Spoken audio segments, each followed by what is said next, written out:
Hi, Charles. Hello, Jason. How are you? I'm well. You know, it's never really Sunday until it's Sunday with Charles. Hello, sir. Lovely to have you as always. Now, Charles, you might be aware of this already, but we've got a very special guest today. Yeah. Our friend Jan Weinberg. Hello, Jan. Good afternoon. I'm delighted to be here, Charles, Jason. Honored to be here. Thanks for joining us. So today, Charles, what have you got on tap for us here? Well, what we're going to do in a minute is we're going to get into a very detailed presentation giving, ideally, the attorneys general and the various IRS agents, if there are IRS agents, taxing authorities around the world, some of the details that the Clinton Foundation has assiduously tried to hide from the general public, that gives you the context you need to really perform the type of investigation and analysis and see the full picture that I and people on my team have seen. Now, we've been talking so far very extensively about charity fraud matters, and not so much about related party fraud matters, and not so much about the missing Hillary Clinton email matters. And it's a great pleasure to be here, joined today by Jan Weinberg, because Jan has been looking at areas related to what we're looking at that involve some very big corporate donors whose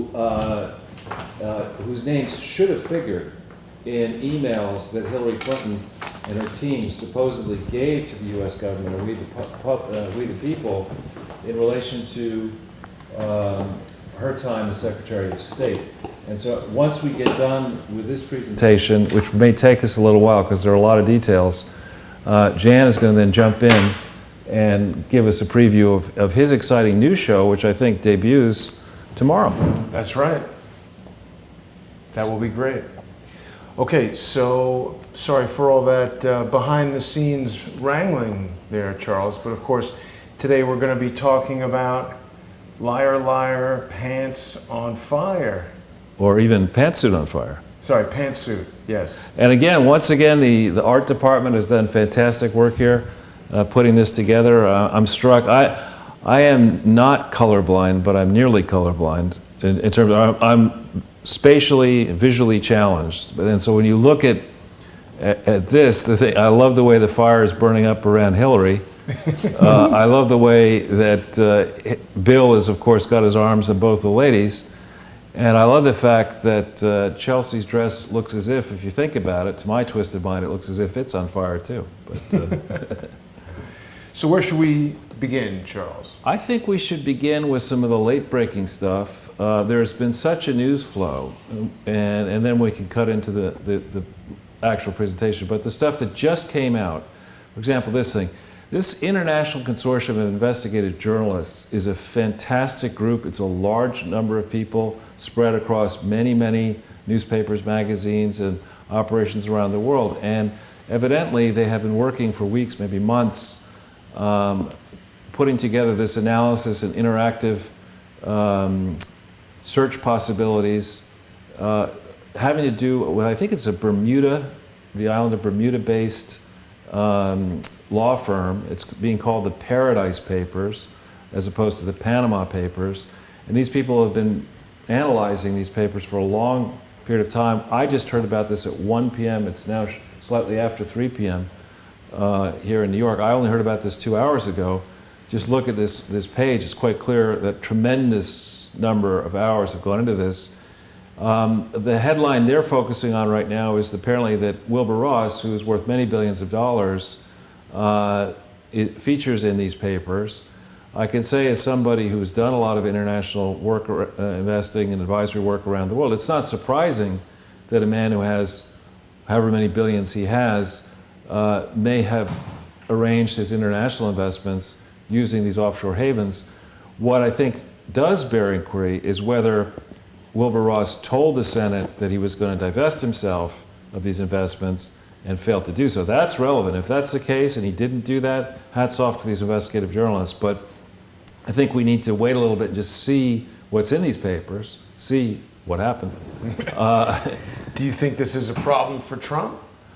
I don't know. I mean, again, when you get to people who have, many billions of dollars, investments that may be perfectly legal will seem extremely odd to Joe Sixpack and others who don't have any money, who invest in lottery tickets. I mean, it's the normal way in which you do these transactions, particularly if you're Wilbur Ross and you're a fund manager and you've got general partnership interest and limited partnership interest and carried interest and special deal. Because there's going to be a lot of legal paperwork. So hats off to these people. I think whoever leaked these papers to these journalists likely failed to discharge their duties to their employer. But in Bermuda, if that's the place where it happened.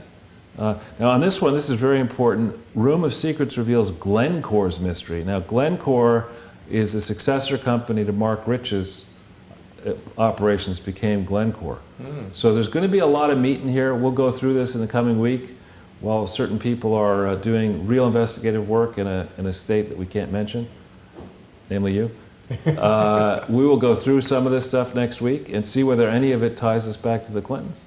Well, I mean, if it's got to do with Mark Rich, Bill Clinton can't be happy to hear that.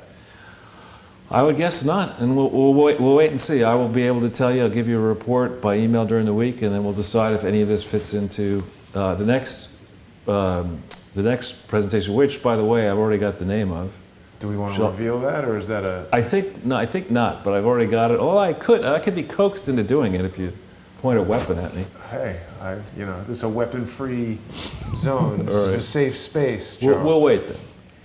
Oh, what? Now, do we want to? This is a wonderful piece from a crowdsourcer here, and we got to give props to our friend Benjamin who created this. This is a really beautiful piece that was inspired by one of your favorite programs, Curb Your Enthusiasm. That's very good. Curb Your Fraud, and of course, you're holding one of the lovely Podfather mugs. You mean this thing? Yes, if people want to get one of those for their own home. That's almost like a box of Farina where we've got the... Right. You got this, and then you got this. Now, the one person's picture you don't have on here is Tony Podesta.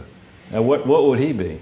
Well, I'll tell you, Charles, I'm reluctant to report this because we haven't confirmed it yet, but there's been a lot of chatter that Tony Podesta may have actually been arrested and may be in custody. We've heard about these 12 sealed indictments.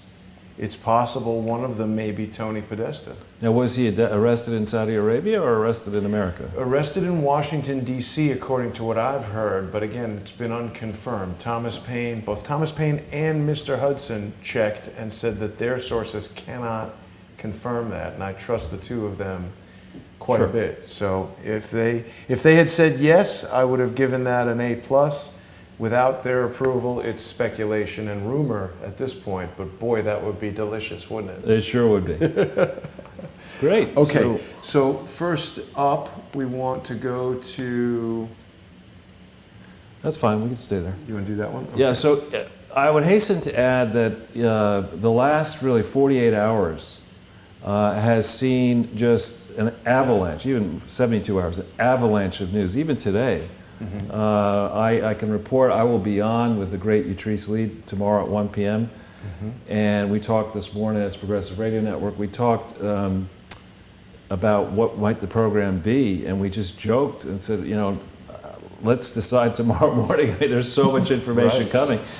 But in this case, what has happened is that Donna Brazile, who used to be, I guess she was the interim head of the Democratic National Committee, after the disgraced Debbie Wasserman Schultz was forced to resign. Captain Scrunch. Captain Scrunch, exactly.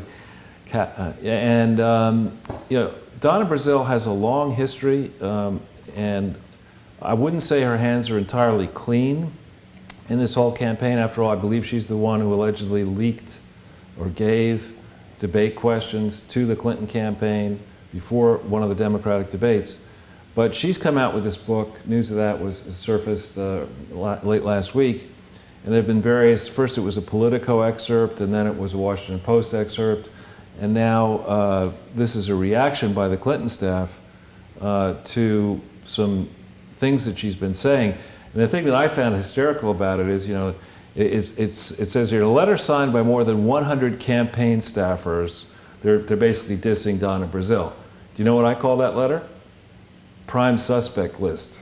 I want the names of every one of those 100 campaign staffers who signed this letter, and then I want to examine the timeline of how this letter came together. If you get 100 signatures on a letter that went out, I guess, late Saturday, there's been a lot of great reporting on Zero Hedge in particular. I commend this site for those of you who don't yet follow it. And I am sort of making fun of certain people who don't work in the White House anymore, but it's the first thing I check in the morning, and it's the last thing I check before I go to sleep, honestly. And I check this many times a day. One little metric that you can get that's very useful at the bottom of a story like this, they give you how many views. You see that? 28,000 views, 193 comments. Now that's a fair number of views for a short period of time. By only 88 shares, though.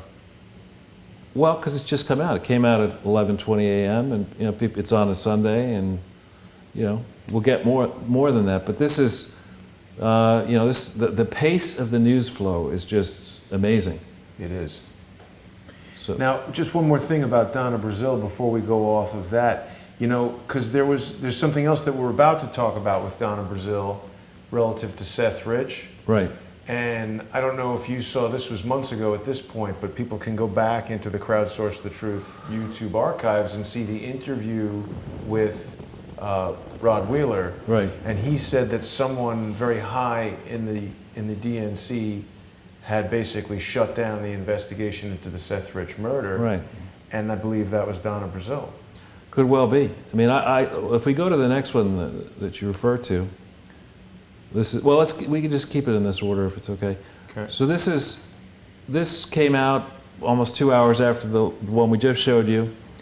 Now, I had circulated an email to you, Jason, of this source material, an internet researcher, Basically, we could break a little bit of news on this broadcast that the Uranium One scandal, the issue of uranium, is likely related to the Clinton Foundation scandal in more than one ways. So the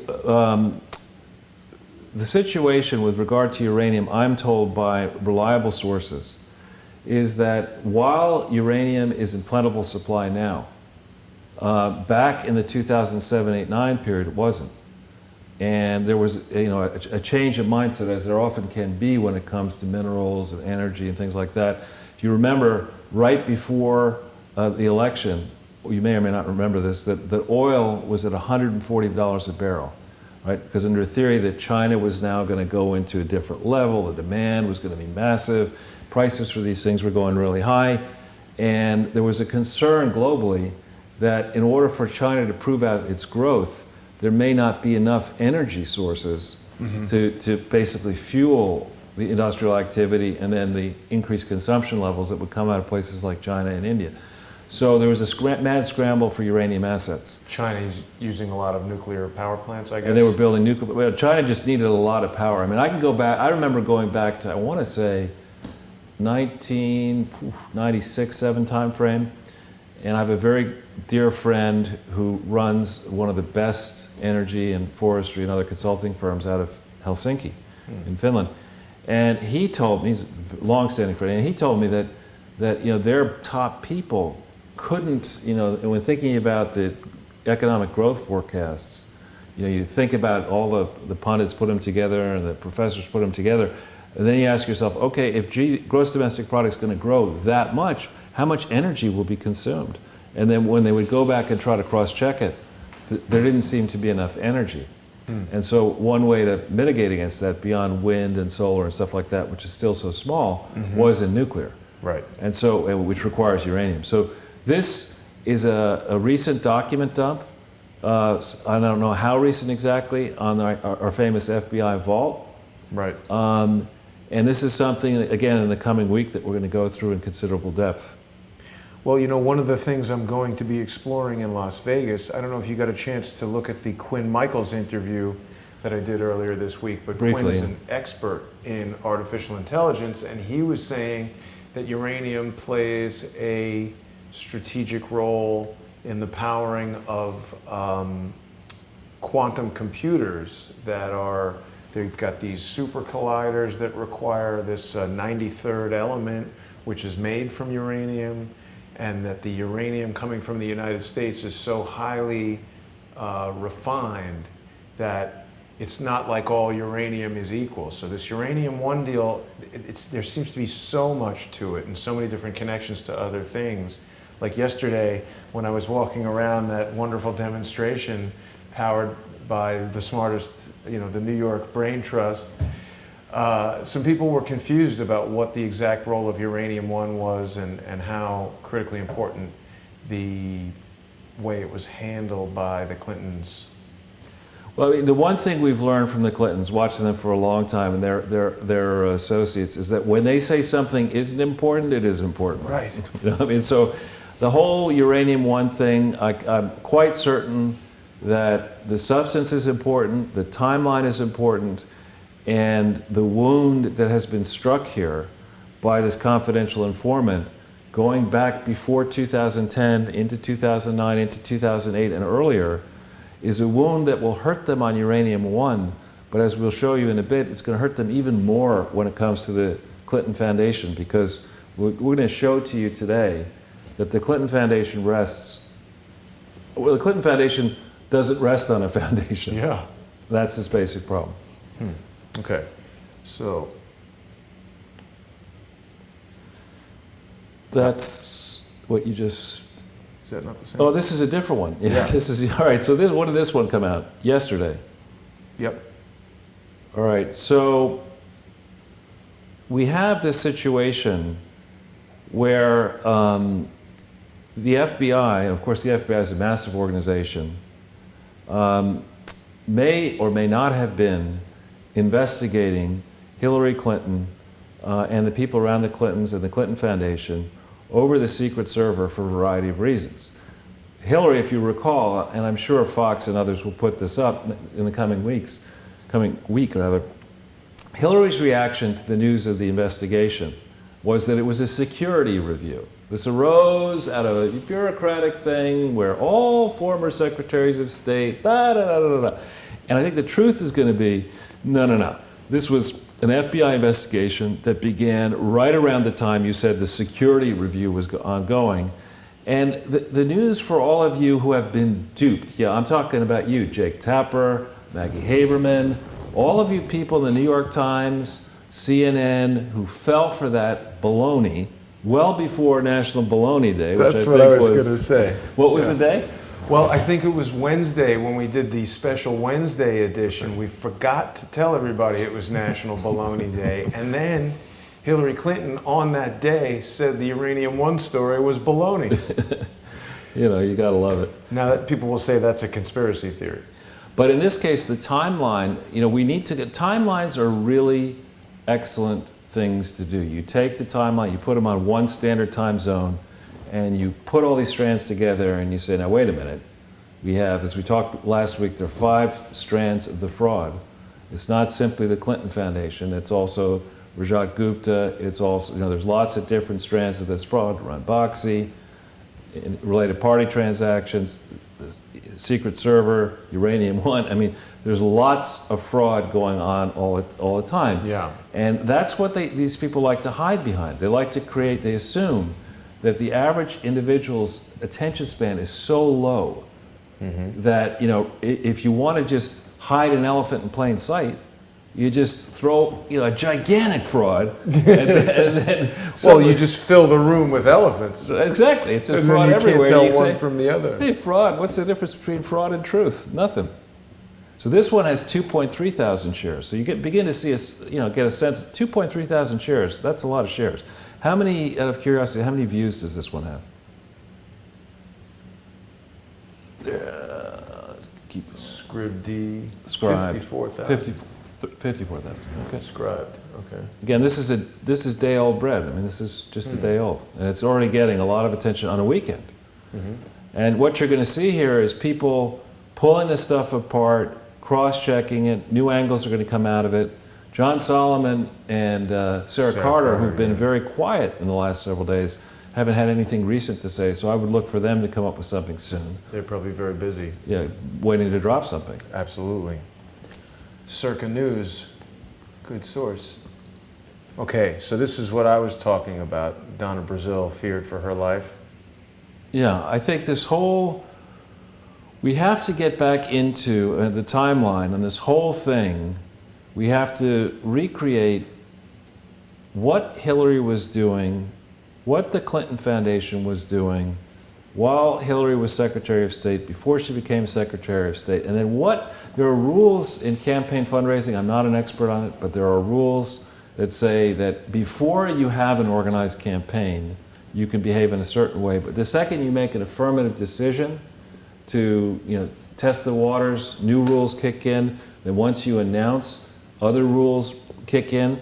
And the question that people should, or the overarching question people should have about this is, was the Clinton Foundation in essence set up back on October 23, 1997 to skirt all of these campaign financing rules, to be a vehicle that would allow people to seed and contribute to Hillary Clinton and then later to Chelsea Clinton, all in the guise of charity? And is that what this is all about? Well, people are still very confused by that, Charles, because I can tell you that when I was over there yesterday talking to the attendees of the, whatever that was, Antifa or Refuse Fascism or whatever, nobody there seemed to know. All right. Okay, next story. Yeah. Sorry, I'm just a little distracted because we've got a huge audience this morning, Charles. We've got 878 people watching right now on YouTube alone, and people are letting us know that there's been another mass shooting at a church in Texas. Right. Yeah.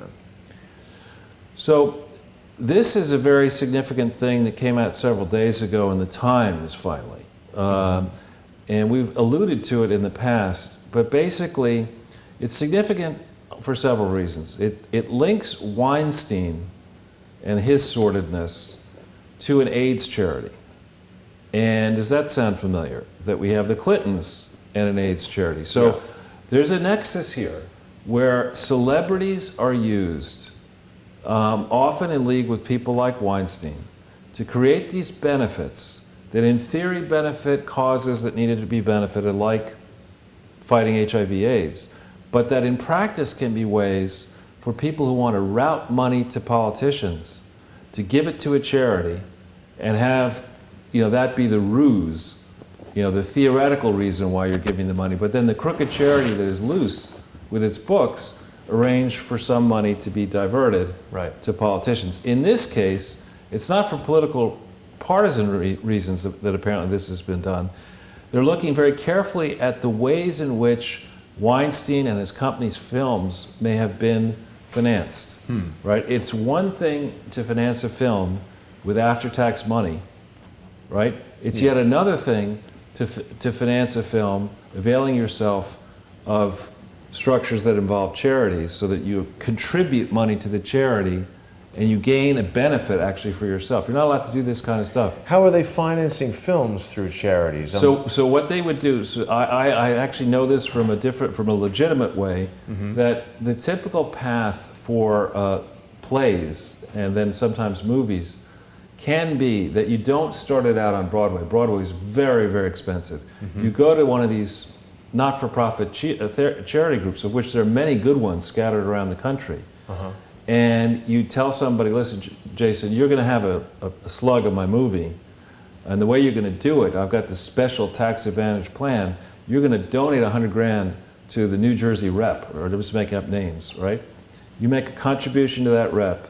You get a piece of paper back saying, here's your contribution. You wrote a $100,000 check. You get to deduct that on your tax returns. And what we're going to do is you're going to be a special friend of this film when it happens, and you're going to get a royalty interest in the film. And we're not going to tie the two together. That is strictly illegal on many levels. Okay, it is illegal to derive a private benefit through the operation of a charity that is more than insubstantial for everybody associated with the charity. So it's not just you're doing something wrong, it's everyone associated with this charity could be doing something wrong.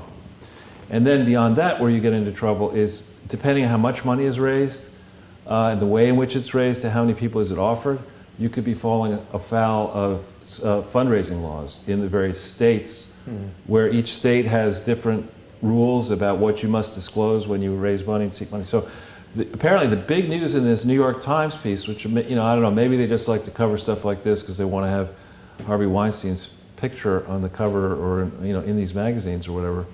But the amounts we're talking about here for this particular fraud, potential fraud, I believe, are in the hundreds of thousands.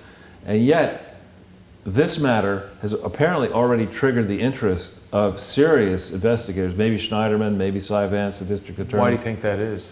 Well, because, charity fraud on the books is taken seriously. I think in the case of Weinstein, as a guess, just guessing, he might have a few enemies. Yeah. I mean, he might have irritated quite a few people. But, hats off to the Times for finally waking up and investigating one AIDS charity. When are they going to get around to investigating the many others, particularly the Clinton Foundation HIV/AIDS Initiative and its satellites? Because in that case, you're talking about hundreds of millions of dollars. Yeah. Well, it's interesting to see how and when they decide to investigate these things. Just back on the film financing thing for a moment. In around 2006 or 2007, this is sort of when I went out to Hollywood, and it was bad timing for that because a lot of production shifted out of Hollywood to places like Louisiana, and then now later to Georgia, Michigan for a little while. These states were offering tax incentives, and the states were giving money back to these film productions. I wonder if that played into the fraud in some way. I'm sure it is. So, the base, again, I'm not a lawyer, but the basic principle is that when you go out and you raise money using the mail, using telephones, using bank wires, the important thing is that you've got to tell your prospective investors or your charity donors, you got to tell them the whole truth, which means the disclosures have got to be complete. If there's a defect in your record, you better disclose that too. You got to give people the whole truth, not just the truth that looks good and will get their money. You got to give them the whole truth. And lawyers will tell you when you go down that process that what you should really be doing is you should start the offering with disclosing all the risks up front. 500 pages of risks, I'm exaggerating, but many, many pages of risks so that people have an opportunity to think through, the risks they're taking. It's possible here that Weinstein didn't do this. Now this is really interesting that this also appeared, I guess, on the 4th. I'm having trouble remembering. Yesterday, I guess. Yeah. That supposedly H.W. Bush and W. Bush have both confessed to the fact that they voted, at least H.W. or W, I wonder. One of them voted for Hillary. Now, this I have long suspected. I've never bought into the brother from another mother friendship of Bill Clinton with George W. and all this kind of stuff. I've long suspected that there's something deeply odd about the relationship between Bill Clinton and H.W. Bush. And H.W. and W. Deeply suspicious. And I think it has goes something way... to do with Mena, Arkansas? It has way back. Could have something to do with that. It goes back. And we remember that H.W. was head of the CIA, so at some point he knew a lot. He should have known a lot about what was going on. You're referring, I think, to the Iran-Contra and related matter of using a small little airport in Arkansas as a transshipment point for planes at a time when Bill Clinton was governor and H.W. I think was either a CIA or vice president, I forget which he was. But I've long suspected this, and I think, with this latest revelation that this Bush family would be deluded enough to think that it made sense, knowing what we now know, just a portion of what we know about what the Clintons did from 93 to 2001, January, you seriously believe, Bush family members, that team should have gone back into the White House with Bill hanging around for 4 or 8 years of Bring Your Daughter to Work Day. I mean, you seriously think that made any sense? Now, Charles, I want to raise one other thing that might speak to the relationship between H.W. and Billy Boy Clinton there, And this is relevant because we've been talking quite a lot about JFK with the release of the JFK files. There were 600 additional files that were declassified late last week. Now, of course, the controversial Warren Commission that initially investigated the assassination, it had a member by the name of Hale Boggs, who I'm sure you remember. I think he was a Louisiana senator or congressman. But anyway, Hale Boggs was one of the first guys to start publicly raising this notion that maybe the Warren Commission had some incorrect information and that there might in fact have been a conspiracy to murder John F. Kennedy. And Hale Boggs died in a plane crash of a small aircraft that took off from, I believe, Anchorage, Alaska. And what I have heard, and I hope that members of the crowdsourced community will confirm or deny this, but I do believe Hale Boggs was driven to that airport by a Democratic staffer named William Jefferson Clinton. Really? That's what I've heard. Well, we'll let people check that out. We'll have to dig into that and figure that out. We'll have to find out what happened. I was waiting. What's our next piece here? All right, this actually was the piece that Zero Hedge has just picked up, right? Mm-hmm. This is a repeat. Zero Hedge wrote a story about this piece. Okay, so we've covered that. We've covered this one. But this is some more of the usual suspects here. Andrew McCabe, Barry, our buddy Uranium Bob. Who's this guy? I don't know if that's Rosenstein or not. It might be. And Eric Holder, of course. And she's wondering... What happened? What happened, exactly. Okay. So here, back to the vault. And these are the actual, all right, that goes in the body of, I think we should go to Liar Liar, Which one? You know, the actual PDF file. Ah, okay, sure. So we've organized, not that. Yeah. Yeah, there we go. There we go. All right, this is the main presentation, and it's 20 slides. And again, the way we're trying to do these things is to, not everyone's going to have the patience to listen to the whole video, even though... Test the bladders of the viewers. But what we do here in these slides is we try to write them up. Ordinarily, when people will tell you when you do slide presentations, you want to have few words and images and stuff like that. But in this case, we're doing it the other way because we want people who might just print the slides out to be able to put them on their desk and then follow links on their computer and spend their own time going through all this. So what we intend to do here, and what we believe is, or I should say what I believe anyway, is that at long last, people have been waiting a long time for the Clintons and the full extent of their corruption. And it's not just them, I call it Clintonism here, but I think other people, the Clintons get you involved in this mess, this La Brea tar pit. You touch the tar, it goes all over the apartment, and they're manufacturing the tar. They've got this gigantic Arkansas swamp full of tar, and different people get touched in different ways. I don't think the Bushes are as bad as the Clintons, but it's not, in charities, it's not like you could be a little bad. Bill was fond of saying, well, we did more good than harm. That's not the standard in a charity. It's got to be all good. And so what's going on now, and I think we're seeing it in these final weeks and days, the 10 days left before TikTok to November 15th, 2017 at midnight, we're seeing that Clintonism is going to be exposed. We're also seeing signs out of Donald Trump that it may well be tackled. And we're all, so far, as you saw from your patrolling yesterday, the Antifa stuff has not gone into violence. So we may well actually have a convulsion, a peaceful convulsion, revolution convulsion, as these plates shift under the landscape. We're sitting here with Jan Weinberg. Jan's background is, long, I would say, out of more of the Democratic or left-wing or progressive background than where I come from. But we stand together now, and have for some time, on multiple issues. We're both against charity fraud. We're both against deep state meddling. Mm-hmm. We're both against, a perpetual war machine.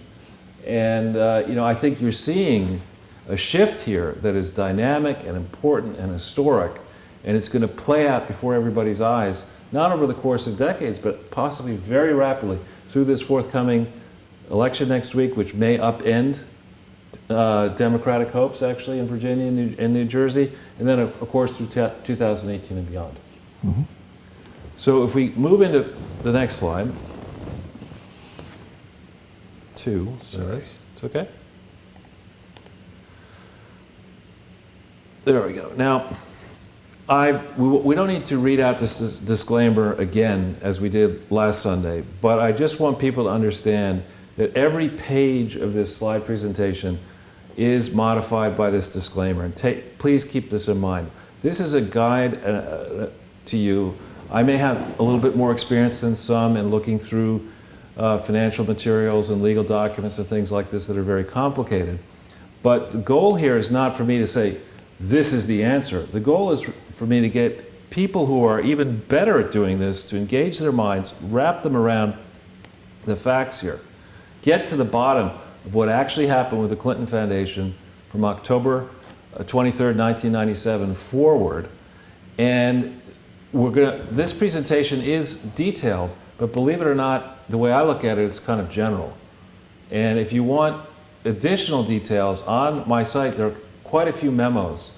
It's all free. You can download it at your heart's content. I would go back to the first foundation report referenced in here, which is dated the 20th of April, 2015, and follow the website forward. And if you have more information. Equally, go to my Twitter feed and look through it. I've been trying to be a pretty active tweeter, as it were. Please follow me. If you want to send me messages, I can't respond to all of them, but I try to respond quickly to as many as I can. So with that in mind, we now can go into the... Sorry, I'm just trying to keep up with you as you speak to bring up the Twitter here. I should okay. have that at the ready. The computer is a little bit slow while we're... Ooh, somehow it just brought up Charles Manson. We'll do that later. Let's get back to the slide. Let's not bring up Charles Manson. Don't follow Charles Manson on Twitter. I'm not sure what he's tweeting about, but we'll bring up the Twitter page in a moment. Yeah. All right, so this one, I think we're finally in a place here where the people inside and around the Clinton Foundation actually have, one of Hillary's books, I believe, was called Hard Choices, and another was called What Happened? Right. And really, these directors, executives, and professional advisors have got to make some tough choices between now and well before midnight on the 15th of November, 2017. Now, why do I say that? The income tax returns that were put up under the protective cover of Barack Obama and his team being in power, and prior to that, George W. Bush, and part of that, Bill Clinton, and part of that, H.W. Bush, these tax returns that are out there and in the public domain, for the first time ever, are likely to come under very serious scrutiny by the authorities and by Congress and by the Senate and by foreign governments. Right? Now, it's my contention, as somebody who's just spent time studying this, not as an official, not as a lawyer, that in order to file truthful returns by this important deadline, the Clintons are going to have to do something they've never done, which is to file the truth. Well, or I shouldn't say, forget about the Clintons. They're never going to tell the truth. The people running this charity are going to have to do something that the Clintons have never done, and that is go back into the files and produce what's called a short period tax return. That's for the period October 23rd, 1997 to December 31st, 1997. They've never done it. And then once they do that, and with all the relevant attachments and explanations, whatever, once they do that, they're going to have to do it for 18 other years, 1998 to 2015. Every single year will have to be amended. And we'll have to get a real audit attached to it. And it'll have to have all of the schedules that should have been attached but weren't attached to all those returns. That's a lot of work to do. Now, we have these commercials you see endlessly on television, how are we going to do that? We use BDO. Easy button. No, we're not going to use ServPro. We got to use BDO. Didn't she have the easy button for Putin at some point? Oh, reset button. Oh, sorry. Reset button. But yeah, this is something that is serious. I mean, when you set up a public charity, the problem for all these people, the directors, executives, and professional advisors, to the Clinton Foundation now and in past years. The problem is you can't just get to the plate and bunt on the 15th. You've got to fill this return out, and if you're going to make a decision to liquidate, which they could well have to do, you have to make a you got to make detailed disclosure. You can't fail to disclose massive liabilities. But wait, back up. Liquidate the foundation? What do you mean? What, they're going to just... Well, this, as we will show in this presentation, this foundation has never been organized or operated lawfully. Right. Yet it has operated since October 23rd, 1997. So it's in a place now, as I say, where the people who should administer justice and care about the tax regulations, those people are finally going to be empowered. We have a president who stood up and said to his own attorney general, "What are you doing, Jeff? I mean, get to it." And we have attention. I don't know if we put this up here, but we have the Saudi Arabian government arresting large numbers of people. We don't yet know why they may have done that. But this, I'll break a little news here. This tie, I think this is the tie that was given to me by a member of the Saudi Arabian royal family who sadly passed away in 2001 unexpectedly. Had he lived, he might well today be the king of Saudi Arabia. But we should for a moment, although we didn't expressly have this up, talk about the arrest of one of your favorite guys. If Prince you have it up. Al-Walid bin Talal. Yeah, that's in Saudi Arabia. These families are very large because the royal family people tend to have multiple wives and whatever. But there was a branch of the royal family and that got on the wrong side of the king. That's decades ago. And had to flee, and that was Walid bin Talal's side of the family. Oh, really? And so he's never, they fled Saudi Arabia, they were living in Egypt and elsewhere, and ultimately they cut a deal with the royal family wherein they said, we're not going to ever meddle in Saudi Arabian politics, and with that, Walid came back in. In the full disclosure area, Walid's, one of his early investment managers was my former brother-in-law. Because of that, I met with Walid several times. I was deeply disappointed in his lack of ethics. It does not shock me that Walid bin Talal, after so many decades of operating the way he has operated, it does not shock me that he may now be rotting inside maybe an air-conditioned or maybe not so air-conditioned Saudi cell. And the signal that does send to me, with everything else that's going on around the Middle East, following Trump's trip out there with his team in, what was it, May, June timeframe, is that whatever they've been trying to do through back channels now involves cleaning up corruption. And it could well be that the Paradise Papers, the Saudi Arabian stuff, you start pulling on these strings, and you're going to have cross currents exposing all kinds of things. Who knows what comes out? But the point is that with all this high-sounding stuff and all these big stories, the trustees, the directors, the executives, and the professional advisors of all of the Clinton Foundation entities, not simply the main one, but this Clinton Health Access, the other ones that are tied into it, and, by the way, of all of the private foundations in the United States that have donated since October 23rd, 1997, to any Clinton Foundation, all of you people better understand that you are in deep trouble because you have been donating, and some of you have been notified by me in writing that you have been making donations to the Clinton Foundation charities during time periods when they were not organized or operated lawfully, yet you've been claiming that you made donations to a public charity. This has not been a public charity. The IRS and the DOJ has not confirmed that yet, but they don't have to. It's your obligation in the US as a private foundation to ensure, to do your own due diligence. You work under the thumb of the IRS and eventually under the thumb of the Department of Justice, and you're soon going to find out that you're also vulnerable to the foreign governments that may have donated to these Clinton charities, having watched people like the Gates Foundation, the Rockefeller, Bloomberg Philanthropies, and others donate. These foreign governments may claim, rightfully, that they did this in part because you put your stamp of approval on it. So it's not simply a Clinton Foundation mess here. It's a mess for all the many donors who gave money and overlooked these obvious defects in the Clinton Foundation filing. So it's a big, big thing coming Bill up there. Gates, Warren Buffett. All these people. Why do they not care about that, Charles? They should know. They should be very...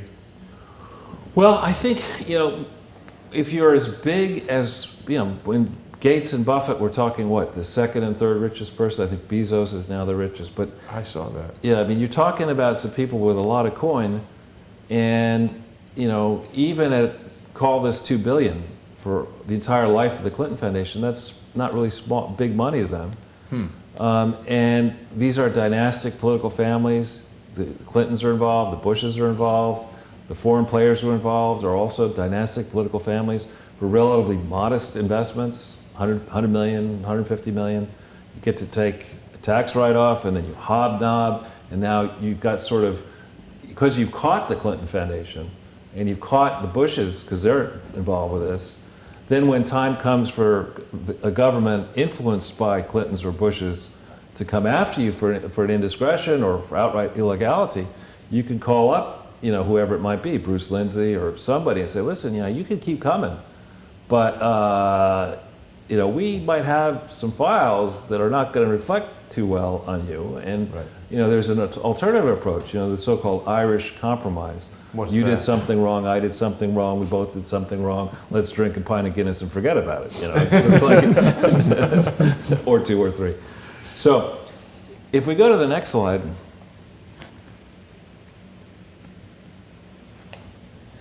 Okay, these are, I'll tell you which of them to put up here that are not. Some of these, we may have already done most of these. We've done Yeah. all of these, actually. Okay. So we can go to the next slide. All right. This is one that we're going to spend a little bit of time on here. And I apologize to those of you who don't like numbers. Certain members of the crowdsourcing group have said, Charles, we're numbers nerds. We need the numbers. Right. Others of you, and I think Jason might be one of them, say numbers are not my friend unless they're big numbers in my bank account. But when we think about an entity like the Clinton Foundation, all right, it's not like you could say, let's just take my latest financial statement and my latest IRS report and let's just look at that. That's not how it works. The latest one sits on top of all the preceding ones, okay? Now, there are some big numbers to the right, on the right-hand columns here. Before we get to them, ignore the numbers. Don't think about those big numbers. Don't think about the fact that every single number on this page is wrong, even though it's all lifted from the Clinton Foundation stuff. These look like mighty round numbers. Right. Just don't even think about the fact that all of these numbers are wrong. Okay. All right? Before we get into why they're wrong. Okay? You cannot, if you see the approach I say there, the accounting approach, you can't use modified cash basis in 1 year, then combine from 2005 to 2009, then in theory consolidated from 2009 to 2015, when in none of these years are all of the operations of the Clinton Foundation taken into account. It's a lot like Enron, what got Enron into trouble or what got Japanese banks into trouble. If you have an umbrella Clinton Foundation with an office in Little Rock and a massage parlor in the penthouse and another office in uptown New York and a secret office in downtown New York and maybe one in Rhode Island and Massachusetts and this and that, you don't have the ability when you're operating a public charity to operate in that way. In every serious state, New York is one of them, and are you listening, Attorney General Schneiderman? Because you better be. In every serious state, you are required to explain and list out all of your offices and all of the names under which you are soliciting and all the purposes for which you're soliciting, and you're ordinarily required to prove to the authorities that you have the corporate authority to engage in all these activities. But in no Clinton Foundation forms that I see in New York State are any of those done properly. No California forms are they done properly. And this is a very serious problem. Right. Okay? So in the second column, Well, I just wanted to stop you for a quick second, Charles, because you were talking about Enron. And it's funny because Enron came up earlier this week because we were looking at, and this has to do with the Clintons, of course, as well, we were looking at the strange death of Ron Brown, and we were exploring that with Jack Cashel. I don't know if you know I know Jack. Jack, yeah, he's great. Yeah, I mean, he does some great work, and he was saying that Ron Brown was on a flight to Croatia to do some kind of deal related to Enron, and that was the first time I had ever heard about that relative to the death of Ron Brown. So I would argue the Clinton Foundation is a charitable Enron. It's the same idea. The same things that got Enron in trouble, right, will get the Clinton Foundation in trouble. And actually, there's a great book called The Smartest Guys in the Room. Yeah. And Joe Nocera was one of the coaches behind Bethany McLean. Joe wrote about GE and me in the New York Times in 2009. And I've spoken to Bethany McLean at length about this. And so there's a movie of that as well, Right. Smartest Guys in the Room. But to stay on this for a second, Yeah. and we'll get into India and Enron in a later slide, but you can't use, just to those of us understanding accounting, you can't go and say, well, 1 year I'm going to use modified cash, next year I'm going to use combined. State law in New York, which is strict and which was in effect in all these years, requires you to use, not in quotes consolidated, but actually consolidated. Yeah, why is it in quotes? Because I put it in quotes. Oh, you put it in quotes. Yeah. But why are they switching? I mean, is there any possible legitimate reason No. for going from modified cash to combined to consolidated? Well, you see, if you believe that you could run your charity according to the Clinton rules of accounting, which you learned in the Clinton School of Public Service, Clintonism.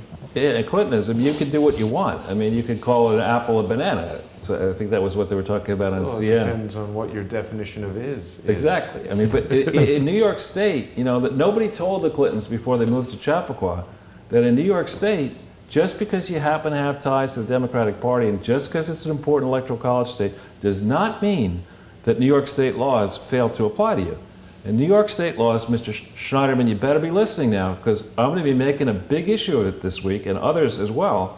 New York State laws do apply. They apply to Donald Trump and they should apply to the Clinton Foundation, which has secretly been run from secret offices using secret servers inside the state of New York, right under your nose.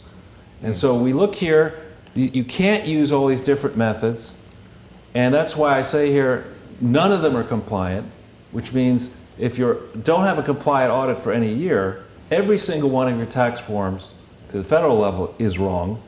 All the tax forms you submitted in every state are wrong. If they're wrong in every state and federally, they're wrong in every country. So other than that, you've done everything right. And don't we have on November 12th the IRS director changing? His term is up on the 12th. There's a theory that he's going to leave before that. So But if we're we- days away. We're 1 week away from Right. possibly the. Yeah, maybe they'll invite us to his farewell dinner.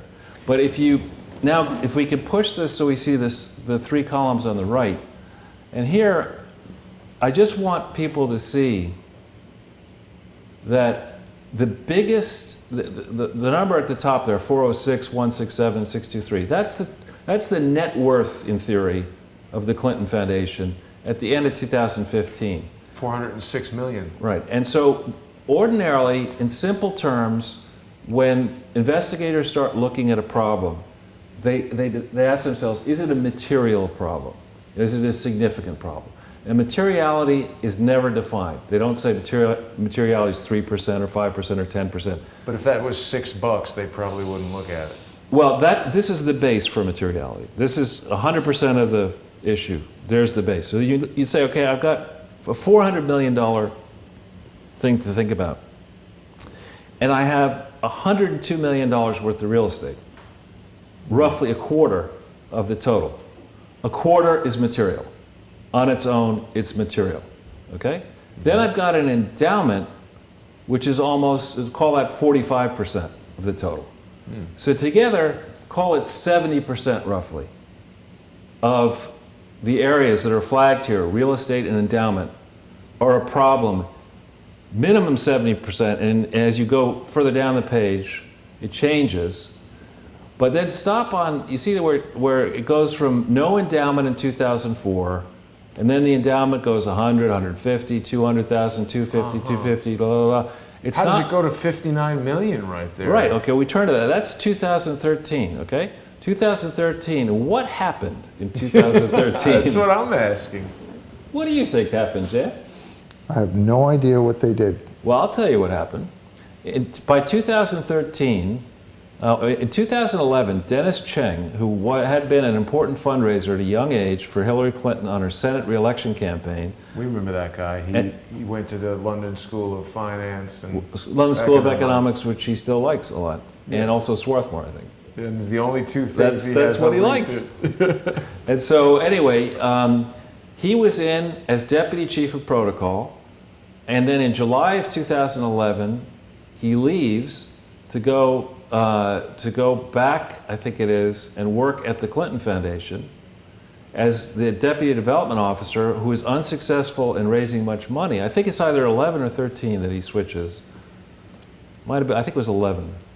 But the endowment doesn't go up. And yet it starts jumping in 2013. And the biggest driver of the increase in net assets of the Clinton Foundation from 2012 on is what's going on with the endowment. Okay? And as we talked last week, raising money for an endowment, and Jan can attest to this because you run a foundation, you know, or charity, you know how these things work. When you raise money for an endowment, you are entering territory that is even more dangerous than raising money for operating expenses. Because there's more rules dictating the use of the endowment? Right. You can't set up a charity that's going to operate, its purposes are to operate a Little Rock-based presidential library and research center. We leave the restaurant for a bit. And then say, now I'm going to raise an endowment to redo, I don't know, some abbey in France. I mean, the endowment money has to be raised for the endowment to further the authorized tax-exempt purposes of the foundation. Just so I understand this 100%, an endowment is intended to be a chunk of money that just sits there, and through investment of that money, conservative, regulated investment of that money, creates money to run the place. Right. And you're not supposed to do anything with the endowment but invest it in some super Right. low-risk thing. And you can't do what it's evident according to, if you believe the Morapalli memo in 2013, or I think it's 2013, or the Kamiki-Gibson memo in 2008. You can't, if you have an endowment, say, all right, I got an idea. I'm gonna take this endowment and I'm gonna give it to Jan, because I like Jan. Thank you. And I'm going to let Jan go with you out to Las Vegas. It's a great idea. And Jan has, he's a gambler. I mean, he could do a great job. And you could take the money and play out in Las Vegas and just bring me that endowment back, by the time a year from now when I have to file my tax return. You can't do that. You can't temporarily use an endowment for a different purpose. It's a segregated, as Al Gore liked to say, it's in a silo. It's got to be used only for that purpose. And then you also have to make sure, people who operate charities are not necessarily great investors. Judging by Bill and Hillary's tax returns, they're atrocious investors, because the ones you see, they make all this money, but they have very little in the way of dividends and interest income. And then for the last several years, they have small capital losses every single year. That in and of itself is suspicious. But with an endowment, you got to make sure that it was raised and is raised truthfully. If the people raising the money, have previously stolen money from an endowment, chances are you might want to disclose that before you raise more money. I'm not saying Dennis Cheng may have done that, but by the Kamiki-Gibson's own admission, Ira Magaziner and the CEO of the then Clinton Foundation HIV/AIDS Initiative in June of 2008 or July of 2008 admitted that they had diverted money from permanently restricted funds, or from funds that had been restricted for a purpose. You can't do that and then say, what my solution is, I've got a secret endowment over here that I'm not going to tell anybody about, and take money out of that to cover up the problem. You just can't do that. And you certainly can't go ahead with having done that, see this record where the endowment goes from 250 up to 183. A further problem with this, if we go back to 250 to what? To 183614718. Yeah, All 100 right. million.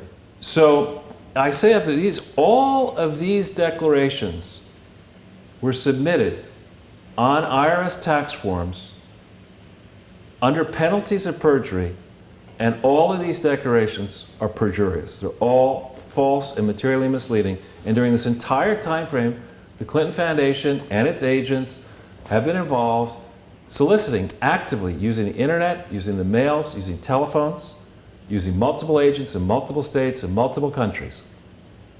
You can't cure that. So we just keep going down to the bottom of this page. Maybe making it a little smaller. Yeah, there. Now, the professional advisors, Price Waterhouse, if you're still working for the Clinton Foundation, I don't know what law firm may be working for this Clinton Foundation at this stage. The professional advisors to the Clinton Foundation, the accountants, the lawyers, know this to be the case. They can't say, we didn't know these bedrock rules applied to a charity because we're Price Waterhouse. We're that stupid, right? You can't admit that you can't say you didn't know. That's a nice try. So you have to then admit that you did know. Well, now that you did know this, what did you do about it, Price Waterhouse? You issued returns relating, I think, to 2013 and 2014, 14 and 15, 15 and 16. Are you going to go and do it for the fourth year in a row? So we go to the next page.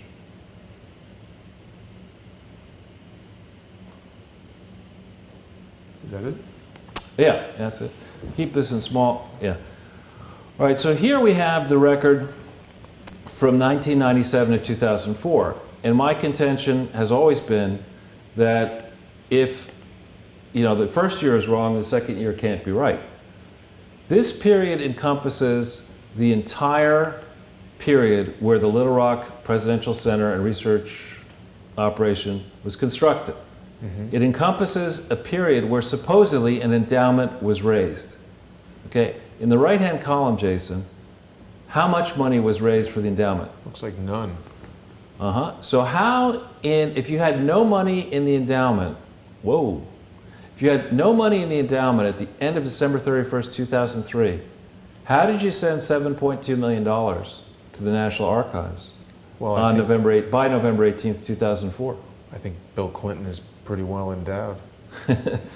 And if you around June 28th, 2004, from memory, if you had solicited $10 million from the Kingdom of Saudi Arabia for an endowment for the library, wouldn't you, if you only gave 7.2 to the National Archives, might you have $2.8 million left over that should be in that endowment? You would think.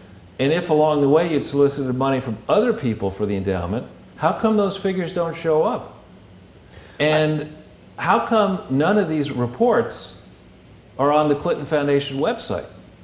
I mean, do you think any of these arrests in Saudi Arabia have anything to do with this? Could well be. Could well be.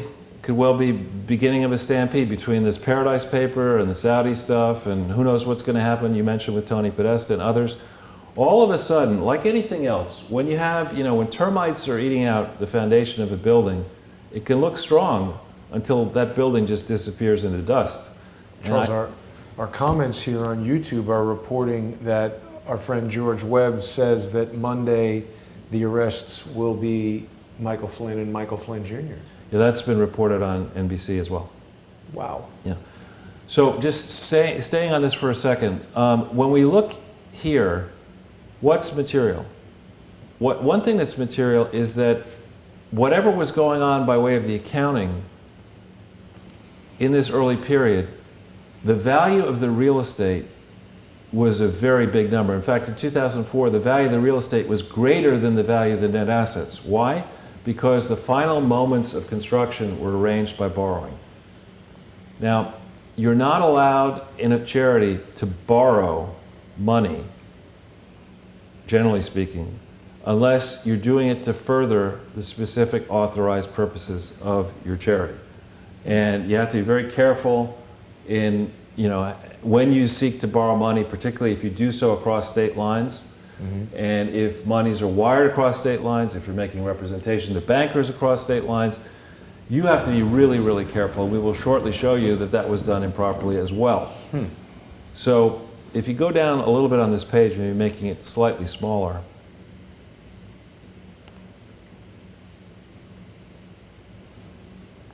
There we go. All right. So I would argue that the main elements of what I believe to be an ongoing criminal conspiracy centered on the Clinton Foundation, involving the Clinton family, involving the enablers, the trustees, the directors, the executives, the chief financial officer for sure from April 1st, 2004 to the present, if he hasn't resigned yet. The main elements of this are very simple. One, you lie under oath. Two, you obstruct justice. You use your contacts, you use Lois Lerner, you use the attorneys general, you use your allies in the Justice Department, the IRS, et cetera, to obstruct the administration of justice. These are heinous crimes. Yeah. Forgetting the HIV/AIDS issue and other issues like that. Heinous crimes. And it is likely, in my judgment, that the conspirators include people inside the government. Yeah. And so the question is, how deep and widespread is the rot? How deep does this go? We know, we don't hit the links, but we know from following those two links at the bottom, we've done it before, that the FBI vault has a lot of documents in it, that these two links, and please don't bring them up, Jason, because that people can do it later. Sure. These documents indicate clearly to people who are expert, because I've talked to people who are expert, that the FBI and the administration, the people inside, the attorneys inside the Department of Justice were way down a track by 2004 to take a hard look into this fraud, yet they stood down. It's astounding, Charles. I mean, it almost seems like an overwhelming number of people who have the ability to stop this are complicit. Yeah. So if we go to the next 7, I guess it is. Sometimes it's very stubborn about going to the There we next go. page. There we go. All right, so let's talk about some of the core pieces of this fraud. And as I relate the story, just in the back of your mind, think about the number of people who knew about this fraud. Mr. Schneiderman, Mr. Becerra, Attorney General out in California, Mr. Sessions, Attorney General of the United States. Becerra, of course, also involved with the Awans. Right? Exactly. Think of the number of people who knew about this all the way back to 1997. And did this start simply in 1997? There's some forums that suggest the Clinton Foundation may have started prior to October 23rd, 1997. Now, the official organization form in Arkansas is October 23rd, 1997. But when did Bill Clinton leave office? 1998, right? No, 2001. Oh, right. So initially when they set this thing up, Bill was President of the United States. Are they supposed to set it up while they're still president? That should be something that we should encourage members of the House of Representatives and Senators to think deeply about this. Is it time, particularly given the fact that there's a lot of vacant space, digital, do we really want to be building these presidential monuments and letting them be under the control of partisans who are probably only going to pump out good news about a presidency? Or do we need to move towards a different way of doing it where the books and records that form the core of the collections in these libraries are already the property of we the people? I mean, should they actually be maintained in a central place, maybe not in Washington, D.C., maybe in a different part of the country, not connected to the home state of the president, where people can be trusted to actually make the records available to scholars and others? Where is that magical place, Charles? Maybe it's in that new city being set up in Saudi Arabia near Israel and Jordan. I don't know. But anyway, we've talked about the fact that they did not disclose related party relationships, but we haven't explained exactly what I mean by that. And what I mean by that is that there was a presidential inaugural ball or inaugural party held for the first inauguration in '93 and then the second one in '97. And let's not pull the links up because I'm sensitive to slowing down the presentation. But in these first 3 links, at your own time, those of you out there, especially those of you in the IRS and the Department of Justice, find the Federal Election Commission report for the second inaugural trust. What does it show? Who donated to it? What was the money spent on? Who had custody and control of that money from April of 1997 until some moment in 1998 when the Clinton Foundation received a donation of between $1 and $5 million from that second inaugural trust? Okay? Where was that money? And remember, that's a crucial period. That's the period when Bill Clinton and the Clinton allies were under threat of impeachment, where lawsuits were moving forward, where fundraising was not that possible. How much money may have been diverted from that second trust? Okay? Then, another thing that's not disclosed in all these previous filings, and that is material, is that Bill leaves office, and without beating him up for his failures to disclose loss of his Arkansas law license, the Supreme Court law license, the settlement agreement that he had to sign, which forces him to admit that he lied under oath. He failed to disclose those things? In the charity filings.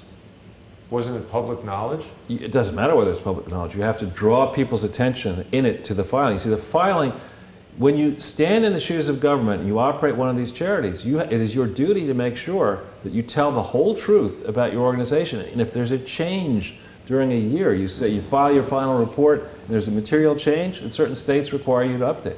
Anyway. There were some holes in the whole truth. There were, yeah.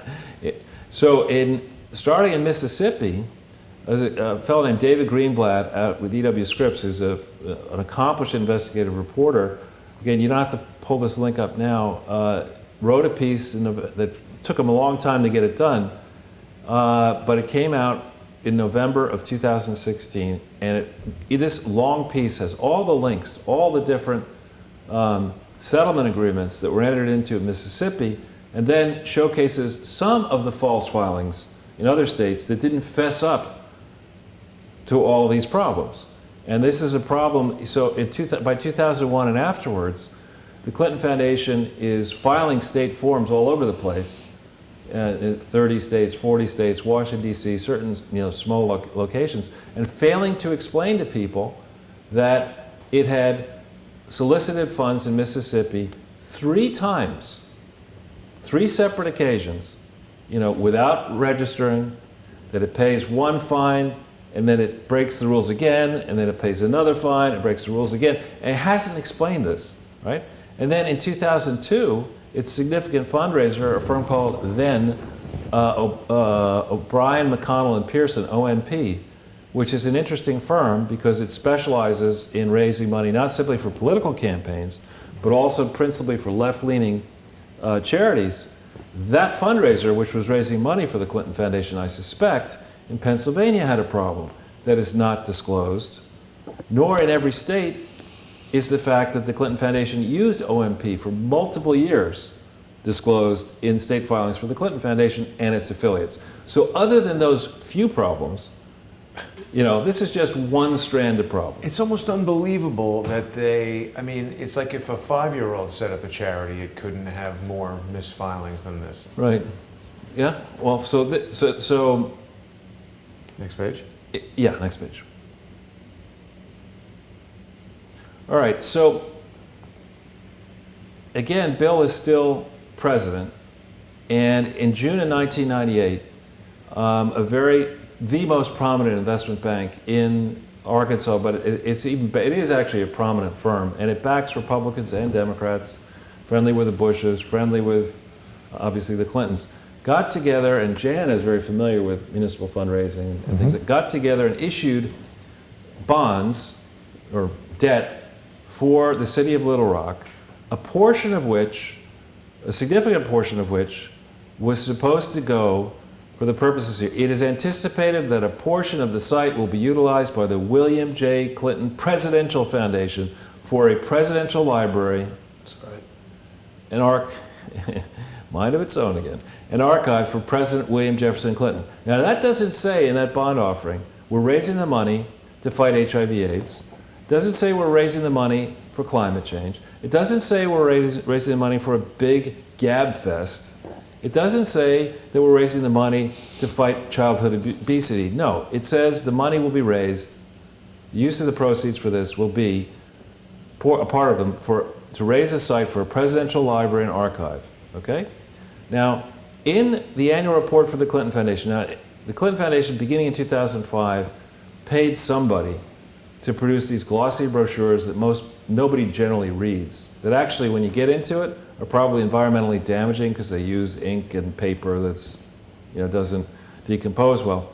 Here, this first, puff piece in 2005 claims over $1 billion has been invested in downtown Little Rock since the site was announced in 1997. Wow. Okay? So, $1 billion.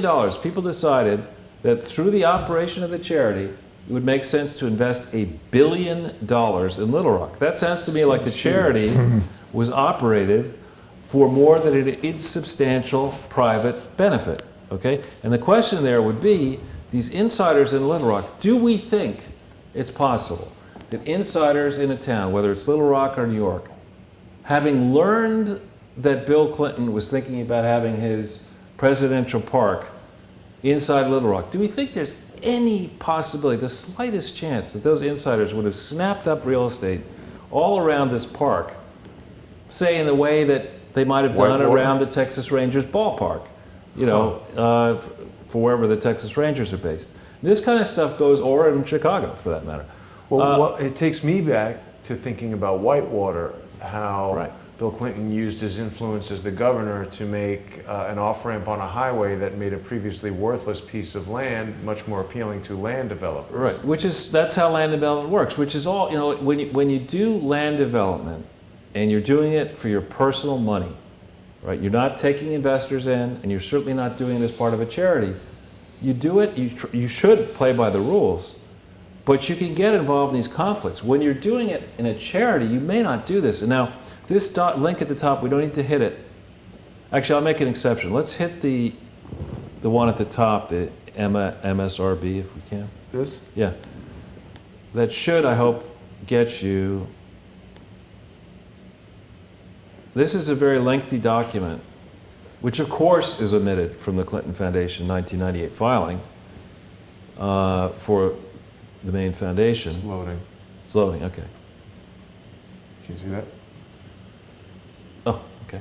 Well, there it is. Oh, it's up there. Okay, good. So people can hit that link at home and see what I'm talking about. This is a lengthy document. City of Little Rock makes representations both to its underwriter, Stephen Inc., and to the general public, that they're raising $16.4 million, and the portion of it is going to go to a park, which will be utilized for a presidential foundation, not for a fraud, not for a illegally organized and operated thing, but for an actual presidential foundation.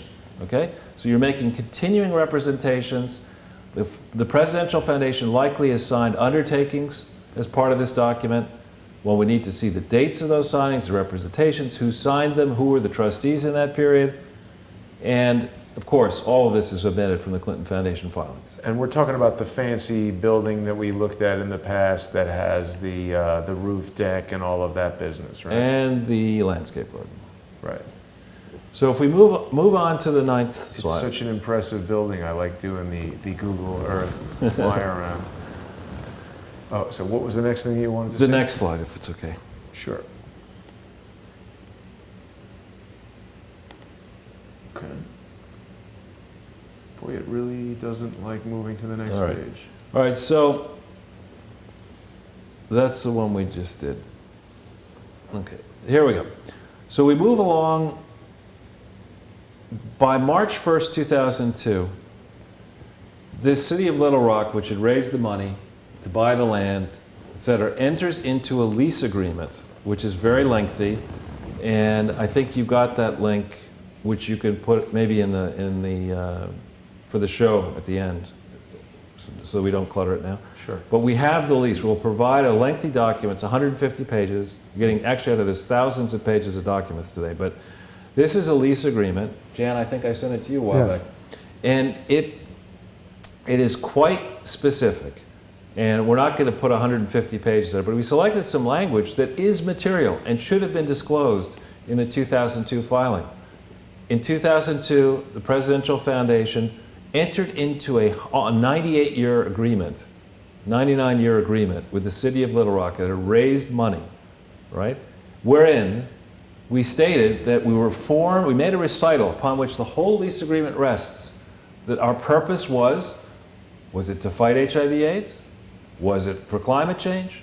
Was it for the Gab Fest? No, it wasn't. It was to be a presidential library and research center in Little Rock. So you make this undertaking to the city of Little Rock, okay? And then you say that this is going to be set up in section 1.4 of the lease, okay? This is going to be set up in full, to follow the laws that I've been talking about in many presentations, to put presidential records, not Bill's souvenirs, presidential records primarily, all of the presidential records. You can't have some of the presidential records in the library and a few other presidential records hidden in our magaziner's house in Rhode Island. They've all got to be... On Sandy Berger's pants. Or whatever. They've all got to be in this library so that, you know, it serves a public purpose, facilitating scholars and others studying what happened. What about the mini golf on the roof? Not allowed. And then it's got to be records, and it's got to be congruent with the Presidential Libraries Act of 1986. And it says here, landlord, now the landlord is the city of Little Rock, shall execute and deliver a separate agreement with the National Archives and Records Administration, consistent, that allows the National Archivist to recommend acceptance of the archives consistent with the public interest. I have here one agreement. Here it is. That's also, I think, in the, will be online, if it isn't already. This agreement states, joint use, operating, and transfer agreement between the William J. Clinton Presidential Foundation, again, not HIV/AIDS Foundation, Presidential Foundation, and the National Archives and Records Administration regarding the William J. Clinton Presidential Library. I see no mention of the city of Little Rock here in this agreement. I see no agreement between the city of Little Rock and the National Archives and the Presidential Foundation. And I wonder why that agreement is missing, because it should be there. And as a guess, it's missing because you couldn't write such an agreement. This is dated November 18th, 2004, because somebody in the city of Little Rock probably figured out, wait a minute, we've got a massive fraud on our hands. Huh. And it just needed some time to kill that person, or what? I don't know. All right, so now we're going to get into and show you that the Clinton Foundation, even before they signed this lease on March 1st, 2002, already was engaging in substantial international activities, in violation of its charter, okay? On January 29th, 2001, I believe it was, there was 29th or 26th, January 26th, our time, 2001, I believe it was, a gigantic earthquake hit Gujarat. And if you need to, are you okay? Yeah. Be careful. Well, wait a minute. Just be very careful with the wires, Jen. Sorry, we have a brief transition here. But anyway, so the America India Foundation, I would encourage him to come back this way, right? That's fine. Okay. Don't worry about it. So the America India Foundation was established in theory to help the people in India, in the Gujarat state of India, survive after an earthquake that was monumental. It came suddenly and it destroyed a lot of lives and property, etc. Now, I will say, right to Mr. Schneiderman, Mr. Becerra, I forget the name of the Attorney General in Illinois and Massachusetts and New Jersey and Pennsylvania, Georgia, Florida, many other states where the America India Foundation did solicit without registering, filed false and materially misleading reports. I will tell you that it's smaller than the Clinton Foundation, but the America India Foundation is a reprehensible organization based on its filings. That none of its early filings in the early period, 2001 to about 5 or 6, where they decided they actually had to try to fix it, none of their early filings are in compliance with the law, particularly none of their filings in New York State, where it's headquartered, or it's been based. And in addition to that, it became a fraud magnet very quickly. So without hitting on all of these links, you guys can do that at your leisure. Hit on the Free Beacon one. You know, I just want to also add, Charles, that our Periscope comments are telling us, I know you know this already, but they're telling us that Lois Lerner was there in the IRS specifically to protect the Clintons. That's not the right. Right, sorry. I just needed a spot to put that link into because... Yeah. Yeah, of course. You might want to come back this way, Jen. So it's just easier. That's odd. Yeah, the link was broken was what I was trying to fix there. So anyway, let me get to that and we'll fix that. All right. So then I guess we go back to the main page. All right. So on the one hand, Bill in 2001 began the process of being chairman, honorary chairman of the American India Foundation in January of 2001. Here we go, yeah. This is an article done by the great Jason Goodman, who's now with the Daily Mail. Mm-hmm. And, you know, it's proof positive. This is actually when I began thinking about Ortel's first law, that, you know, you put the name of anybody connected with the Clinton Foundation into Google, in quotes, with the word fraud, and you see what happens. And it's just, it works every time. I mean, we could try it in another presentation, but in this case, read this article and weep. I mean, there are multiple people connected with this American India Foundation who've either been convicted of fraud, accused of fraud, around fraud, running fraud, and uncaught. I mean, it's incredible. This is Rajat Gupta. There's Rajat Gupta, did some time. And I don't think Rajat Gupta we've fully figured out yet all that Rajat Gupta actually did outside the United States as well with, you know, unindicted co-conspirators. So that's one level of it, that Bill Clinton in 2001 lent his name and maybe resources from the Clinton Foundation, even though he wasn't an officer or director of the Clinton Foundation, to the American Indian Foundation and didn't disclose any of that in any filing, and he's still honorary co-chairman of the American India Foundation 16 years later, right? So repeated, false, materially misleading Clinton Foundation and American India Foundation filings relative to this thing. Then if you go back to that page, there's something called the International AIDS Trust, okay? Now if we hit on, I don't know if GuideStar is the best one. If we hit on the Michael Smith link, third one down. Oh, the problem is you didn't hit, yeah. Okay, Michael Smith is a brilliant former detective and investigative journalist. And this link is not one we're going to read right now, but if you go through this link, you will see that there is a long history, a long tortured history of operating the HIV/AIDS charity in various guises and names without making the kind of disclosures that are required at the Clinton Foundation level.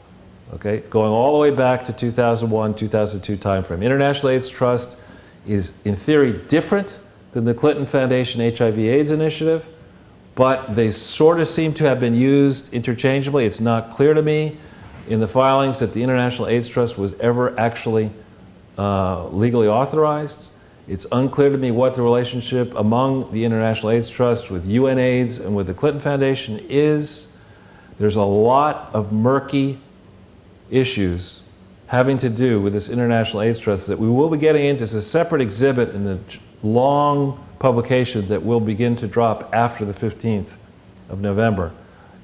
This is a whole sordid chapter. So even before they signed the lease, Bill Clinton's monkeying around the world, traveling all over the place. There are multiple press releases, holding himself out as getting the Clinton Foundation involved in international HIV/AIDS work, but he doesn't tell that to the city of Little Rock. He doesn't tell it to the bondholders. He doesn't tell it to the donors. He just thinks he can, operate in global celebrity land.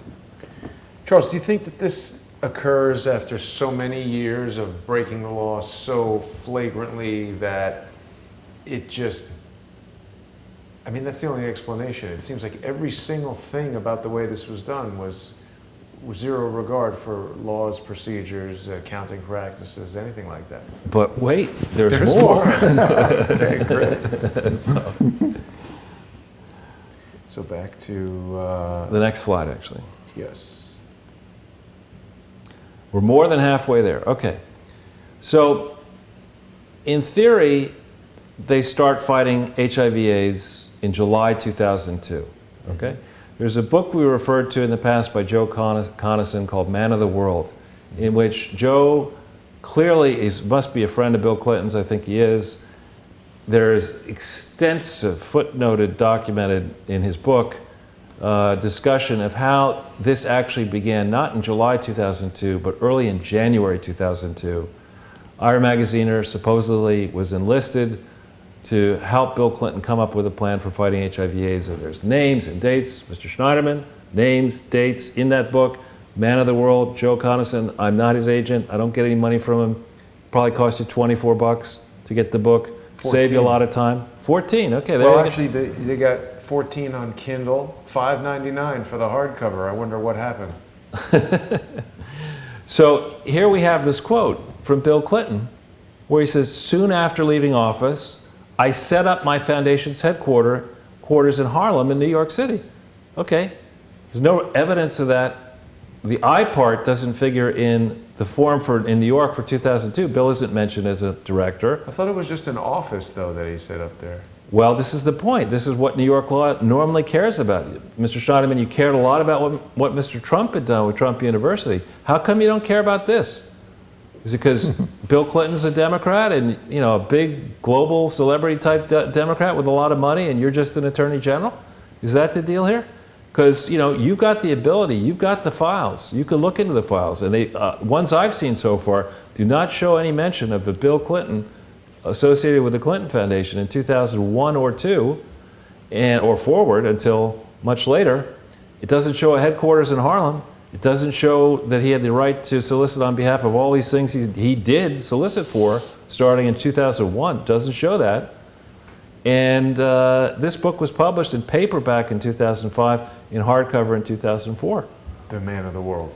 Okay. The next thing, if we go a little bit further down, and we have this section Out in Africa 2002. And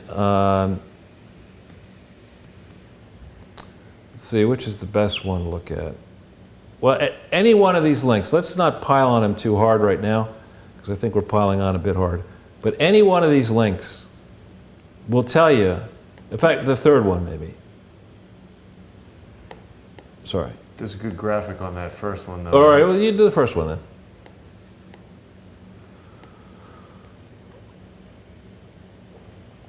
Did it open? You got it up? Oh, sorry, it's opening over here. See, it's there's all these multiple computers, so it gets very tricky as to what's opening where. But there it is. And in the very small World Department, I happened to have a drink on Thursday night with Nick Bryant. And not knowing that he'd written this article, I said, how much do you know about the Clinton Foundation? That's interesting. And obviously a lot. Yeah. But here, of course, we have the very hated and prosecuted for underage prostitution, Jeffrey Epstein. Right, and we don't know whether, I would guess, it's not going to be a stretch, that it's possible that what happened is that Harvey Weinstein might have been on this jet as well. Just guessing. And what about the Saudi Arabian guy, Talal? We don't know. I doubt he has his own gigantic. I think he actually has an Airbus 380? Big plane, yeah. But anyway, this is an article worth looking at carefully. It's one of the many reasons why charities that are supposed to operate in Little Rock, sitting on top of records, involving librarians, should not be doing unregulated activities all over the world with the type of people who flock to those unregulated activities in countries that are very difficult to police, where there are vulnerable children and young ladies, young boys in certain cases, that, you know, people might want to exploit, all, quote, in the guise of charity. Wow, what kind of charity gets involved with that? Sadly, too many. So if we can go back to the next slide. I'm mindful of the time. I'm sure it'll take way too much time here. All right. By 2003, the total declared program service expenditures for the Clinton Foundation were $2.3 million. Only $2.3 million, of which 82% were for special projects. 82%. So basically all of the programs were special projects. Like flying with Jeffrey But Epstein. there's no disclosure about what those projects were. Right. And they thought they were going to get away with it. The reason there are no disclosures is there's no authority to do any of this stuff. Now, if you go into this here, blue link, This one? yeah. It took a while to get the Irish government to give me this information, but they did. So I have all this information. And this is a summary of all of it, but I want to just, don't move it around. Yeah. This is, what this is extensive records. You see, the first record, 26 March 2003, then April, then a business plan, comments on a business plan, and all this stuff. And it walks you through the evolution of the Irish government's agreement by June, July timeframe to say that working with the Clinton Foundation, they were going to direct a lot of money to fight HIV/AIDS first into Mozambique and later possibly into Tanzania, whatever. So you see the evolution of this. There's a lot of emails in here. Okay, there are a lot of records. There are a lot of meeting notes from Ireland saying, we don't really understand what the Clinton Foundation thinks it's doing here. This is not such a great idea. Because the basic problem with all of this is that the theory back then in 2003 of fighting HIV/AIDS using Irish money and foreign money, Norwegian money and Canadian money, in countries that are lawless, is what in amounts that are gigantic. It's definitely getting stolen. It's going to get stolen, right? And it's possible you get involved with the equivalent of foreign corrupt practices issues. You could be funding terrorism. You could be doing all sorts of things that voters will be modestly unhappy with once they find out about it. And there's a second page. I think if you keep going down, this, if you can't, yeah, keeps going. We have this long meeting, press releases, more emails. I think it keeps going even further. And this is all, I put this up here just to trace the evolution. Meetings in New York, there are meetings here, there are meetings there, okay? And I've read all this stuff that they got. And you see, 1 million euros was sent the 3rd of December, 2003, wow, towards the Clinton Foundation. That doesn't show up in either the 990 for 2003 or in the summary provided to the Senate on December 18th, 19th, 2008 of cumulative donations. You don't get that big an amount, all right? And I put this up here to say, this may not be all the documents that are actually in the Irish government's hands, but typically when a government thinks about making donations to a charity, particularly a foreign charity involving a president and a future president, there are records. And there are multiple governments that indeed did make contributions, thinking they were going towards a validly organized and operated charity from between maybe inception in 97, we don't yet know, but all the way through 2007. And in none of the Clinton Foundation filings at federal level is a line inserted, as we talked about before, government grants. There's no disclosure, even today. And in New York State, where you're required to give these details, certainly in the period 2001 forward, and I mean real details, not just Ireland gave the money. The Department of this in Ireland gave so much money for this grant, and There's no disclosures. Okay, and this is just one of the governments. There's missing stuff. So where is all this stuff? And how did BKD, this accounting firm, miss all this stuff? How did James Comey miss all this stuff? I mean, how did Bob Mueller, in this year, 2003, as in the FBI, how did he miss this? It was his second full year. It's really very implausible that they would miss it, obviously. They're... Right. So if we go back to the page, I think, there's also, we have that, you'll put it up after the fact, but we have copies of the actual memorandum of understanding that you can put on the program notes or whatever. And here's an excerpt from a formal government document prepared and issued by the Irish government that is also this document here. But it summarizes, it says, the partnership agreement between the Clinton Foundation and Irish Aid began in July 2003 with the signing of a memorandum of understanding between the Clinton HIV and AIDS initiative, which didn't exist, and the Irish government as represented by Irish Aid. So the Clintons fooled the Irish government in 2003 and fooled them right the way through 2010. And of course the Irish government doesn't want to come clean. Now, wait a minute. Does Mr. O'Brien, who owns Digicel, yeah. Digicel, does he have anything to do with influencing the Irish government? Does this have anything to do with that? Well, I think, there's the Irish government. I've spent a lot of time in Ireland. There's wonderful people in Ireland. And actually the rules typically are quite strict.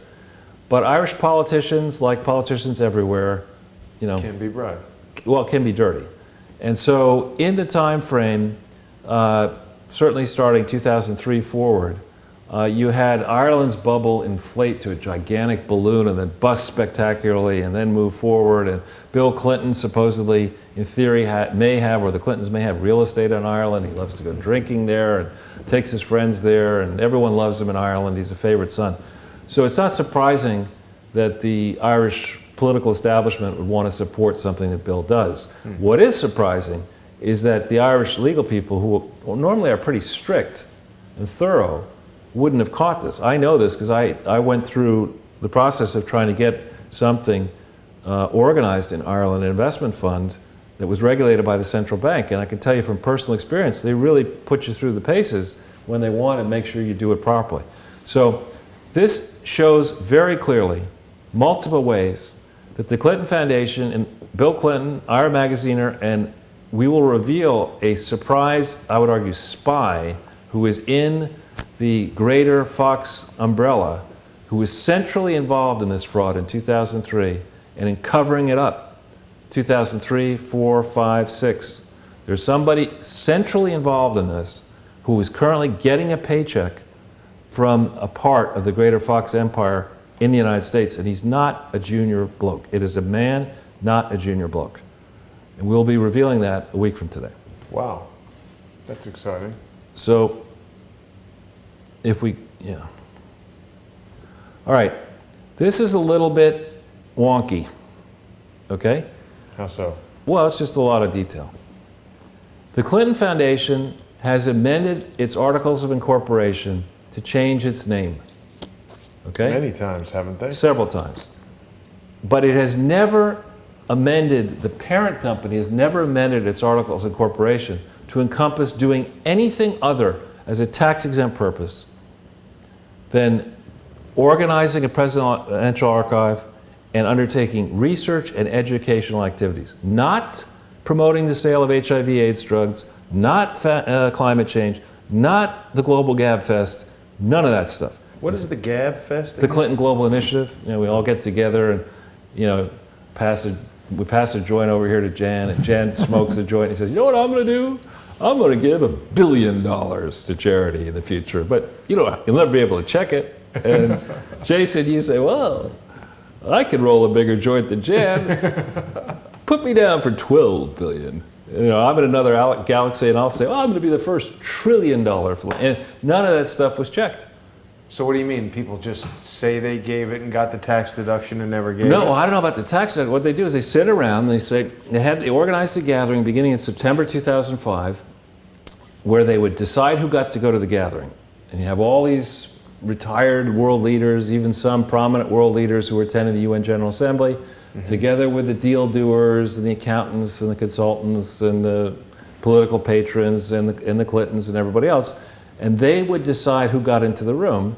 And then you'd have these panels where we would all brag about what we were going to do and take credit. And Bill Clinton would stand up and give Jan the Clinton Global Citizen Award. And, and President Obama would speak, and Hillary would speak, and Condoleezza Rice would speak.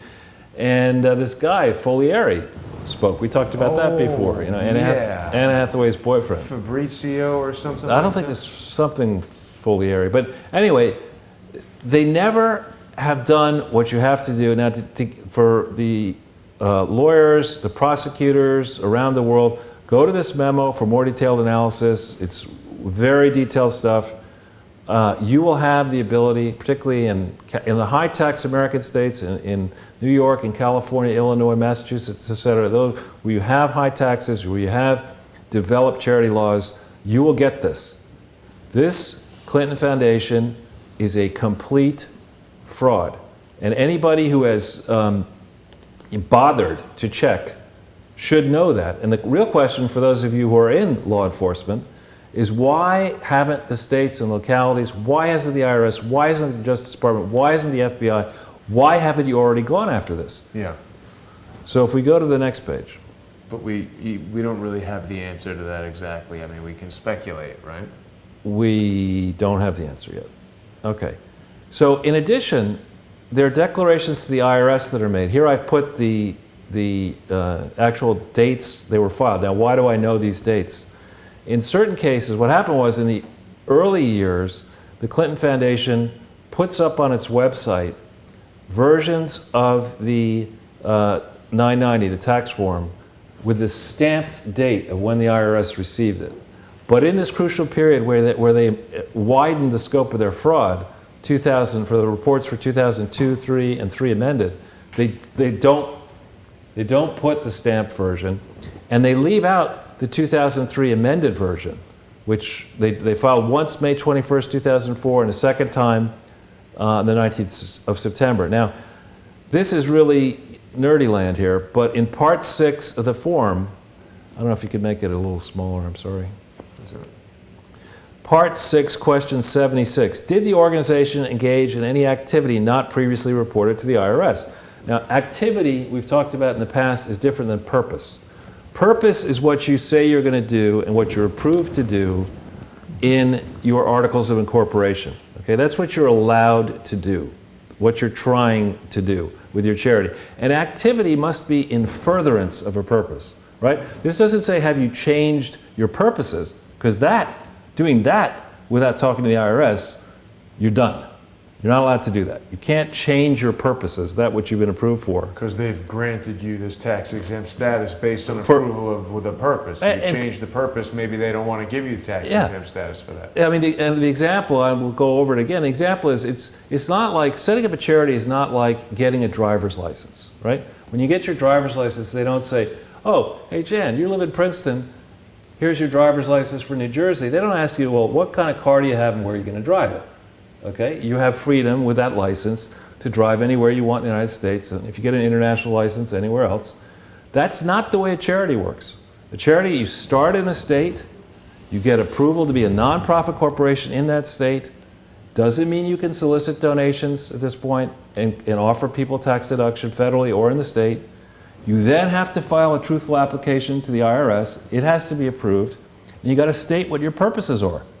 And you can't, if you could change your purposes, then why have an IRS, right? If you get it for one purpose and you go do anything else you want, you can't control it. Well, it just seems like a very obvious abuse of the tax exempt. Right. And then you get question 77. Were any changes made in the organizing or governing documents but not reported to the IRS? That's the Articles of Incorporation and the bylaws. Mm-hmm. Okay, and they say no, no, no, no, no, when we know this is all false. Yes, yes, yes, yes, yes. All right? And so the problem for this is the core. Now we're only in 2003 at this point, okay? And I'm just showing in this presentation, which is lengthy, I'm just explaining how rotten the foundation of the foundation is, okay? So these false declarations were made over multiple months and years in multiple states, in multiple foreign jurisdictions, okay, while the Clinton Foundation is soliciting money. It's still soliciting money right now. Yeah. I went on their site until earlier this morning. They're soliciting actively right today. It's amazing. And they haven't corrected any of this. So then, if we go to the next page. We're almost home. Okay. In the missing, in quotes, audits, which are on the Commonwealth of Massachusetts website for those who want to check, and they're also up online in I think California and in certain other states. For the reports that are available through the calendar year 2001, the mission statement is always the same. It's going to be a presidential archive and a research paper. That's its mission statement.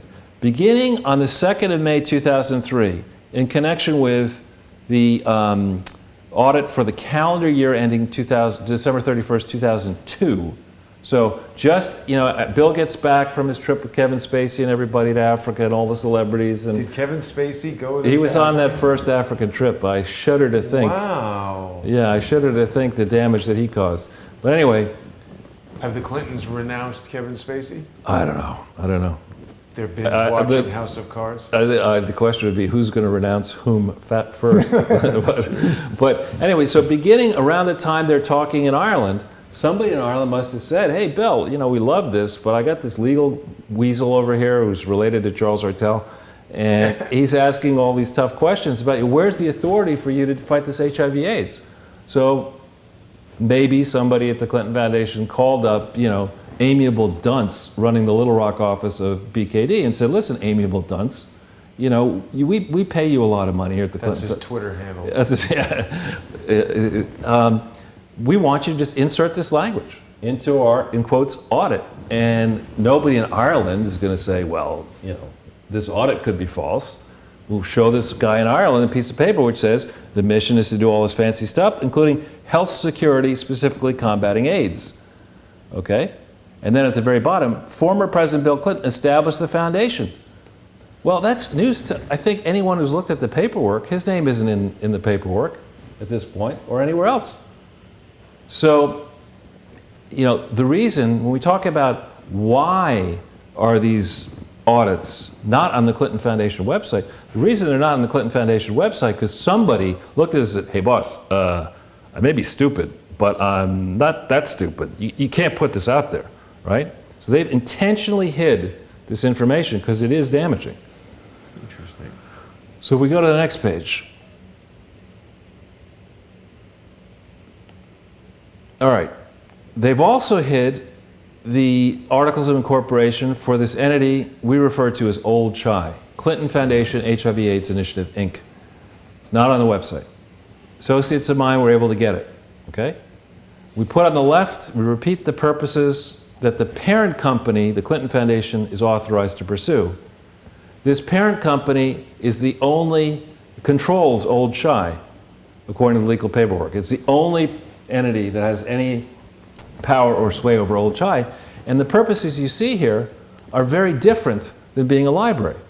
And I'll read them. The purposes for which the corporation is established are exclusively charitable, thank you, and yeah, sure, and shall be limited to bringing high-quality medical care and treatment to people living with HIV/AIDS, to educating the public about HIV/AIDS prevention and treatment, and to improving health delivery systems for HIV/AIDS patients to resource-poor areas of the world. Well, what are the problems with that?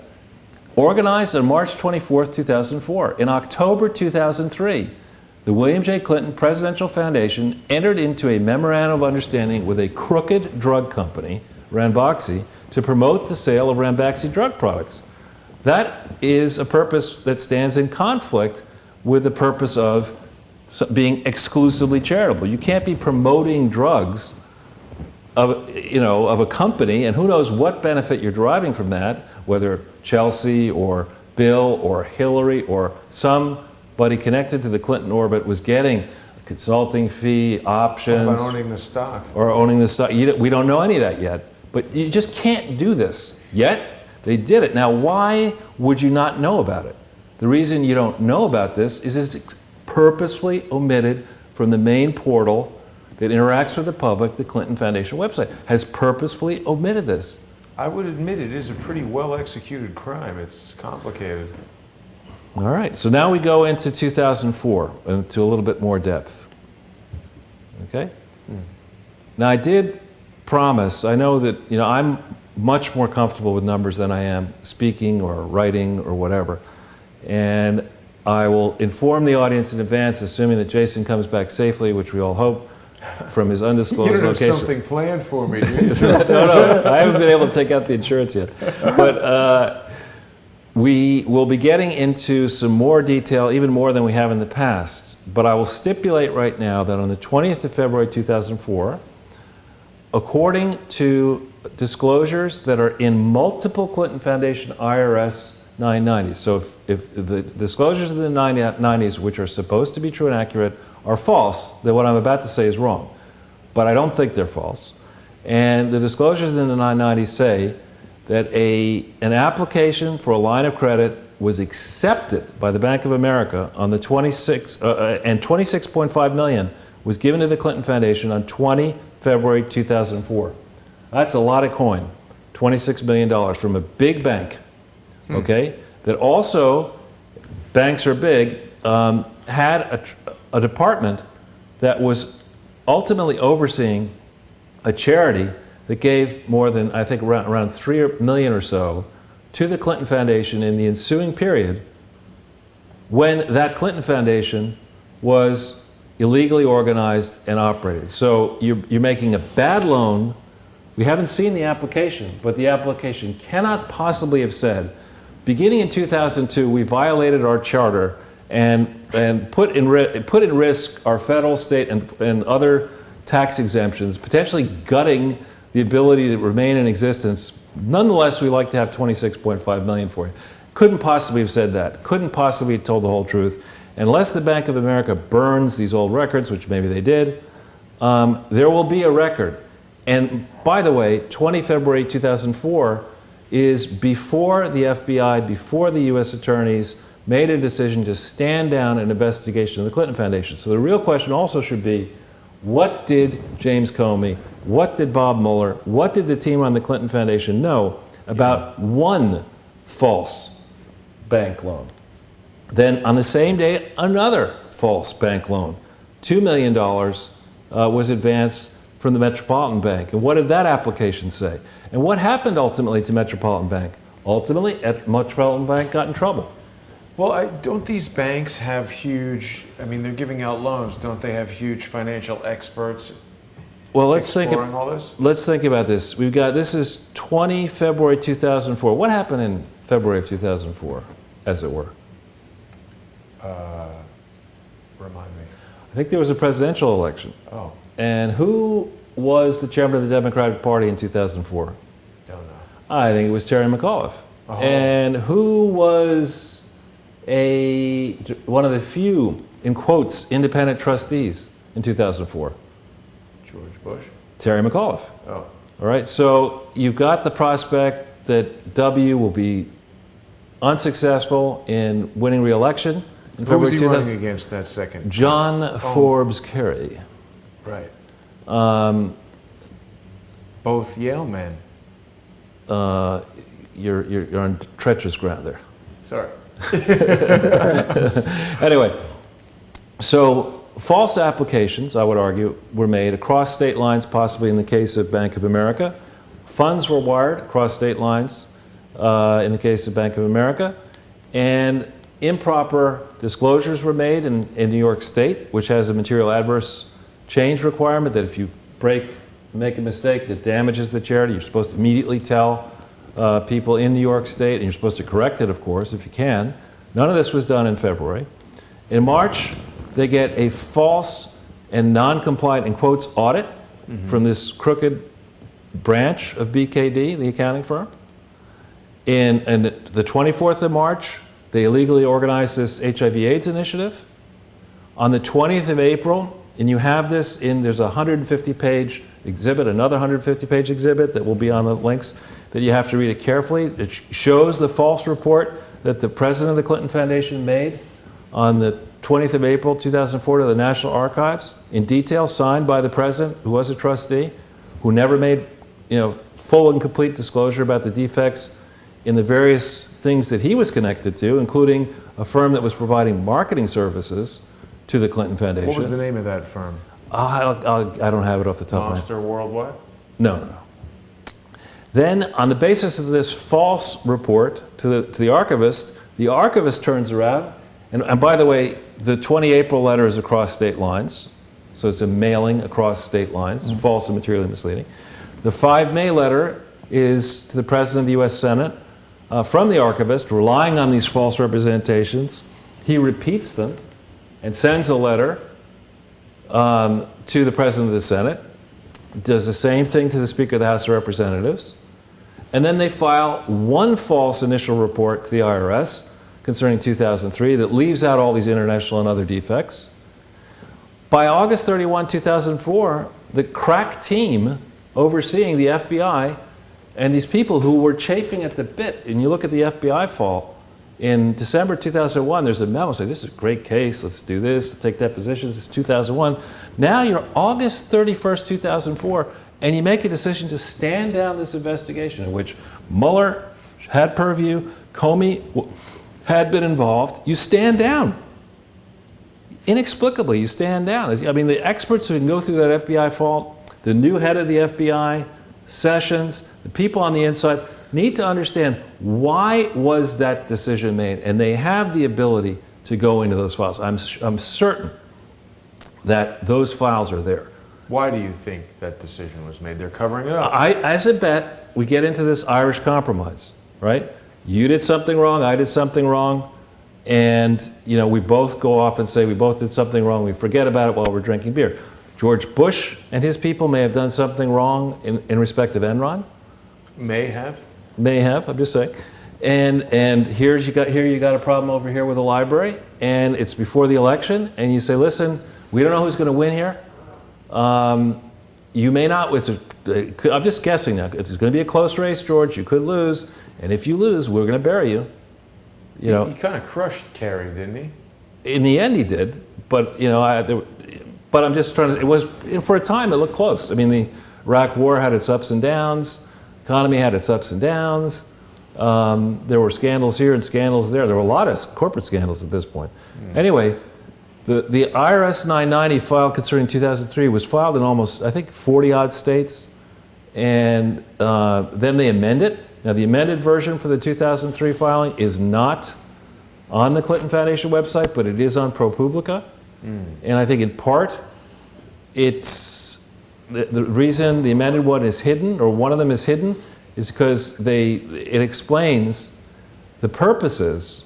One of the version or the other, the one that's not on the Clinton Foundation website, the missing one, explains the functions of some of these, the spy within the Fox community, and the people who were hired in 2003. There's one fellow, I will say his name, Eric Nonax, N-O-N-A-C-S.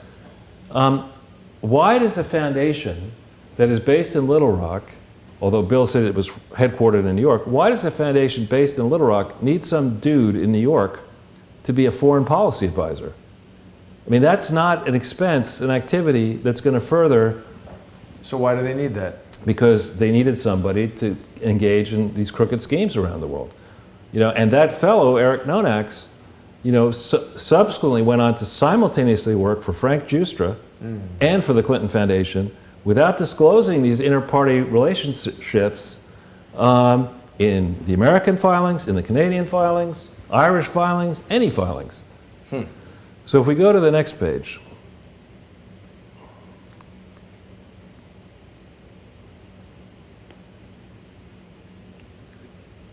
Sorry, did I miss one? No, that's it. All right. We kind of covered this a little bit, but in the midst of this presidential election year, ultimately the foundation opened its doors on the 18th of November 2004. So as a guess, by August 31st, 2004, the Clinton Foundation, people close to the Clinton Foundation, if we have all the records, ultimately get the records, if there's somebody who's concerned about not spending the next 40 years in prison and has an insurance file somewhere, we're going to get a disk of files that says they knew well before August 31st, 2004 there was a problem, but they'd already had invitations out to Carter and H.W. and other former presidents.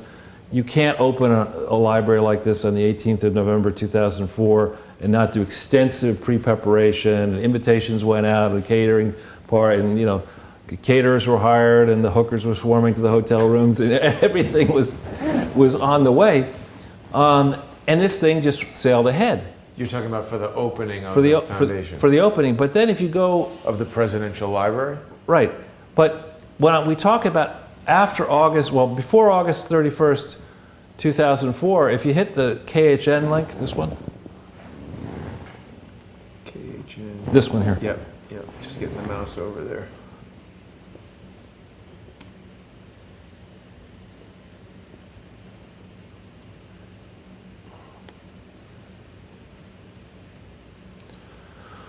I think this is the Kaiser Health Network. Yeah. So on April 30th, 2004, the Chinese health industry signs a memorandum of understanding with the Clinton Foundation. Okay, with the Clinton Foundation? How did the Chinese not understand that the William J. Clinton Presidential Foundation did not have authority to fight HIV/AIDS on April 30th, 2004? Well, they're a foreign country. Maybe they didn't know the rules. I think the Chinese are pretty smart, and they've long been involved in the United States. And if they wanted to understand, they could have. And by the way, Chinese drug companies, or a specific Chinese drug company, I think it was called MChem, makes the engine, the active pharmaceutical ingredient for Ranbaxy and other generic HIV drugs. Okay, so we also shouldn't discount the China-gate financing of Bill Clinton's second presidential campaign. Right. Who knows what kind of dirty contacts they've got there. Right, and in China, we can't say, there are good people in China, many good people, many more good people than bad people, but who knows, there could be. And around this time frame as well, a very famous man who will be named, Fred Eichner, Eychaner, made a specific pledge to support this activity from his Alphawood Foundation, which he funded for many years in the aggregate low millions, while also supporting the Democratic Party, while also supporting the Clinton projects.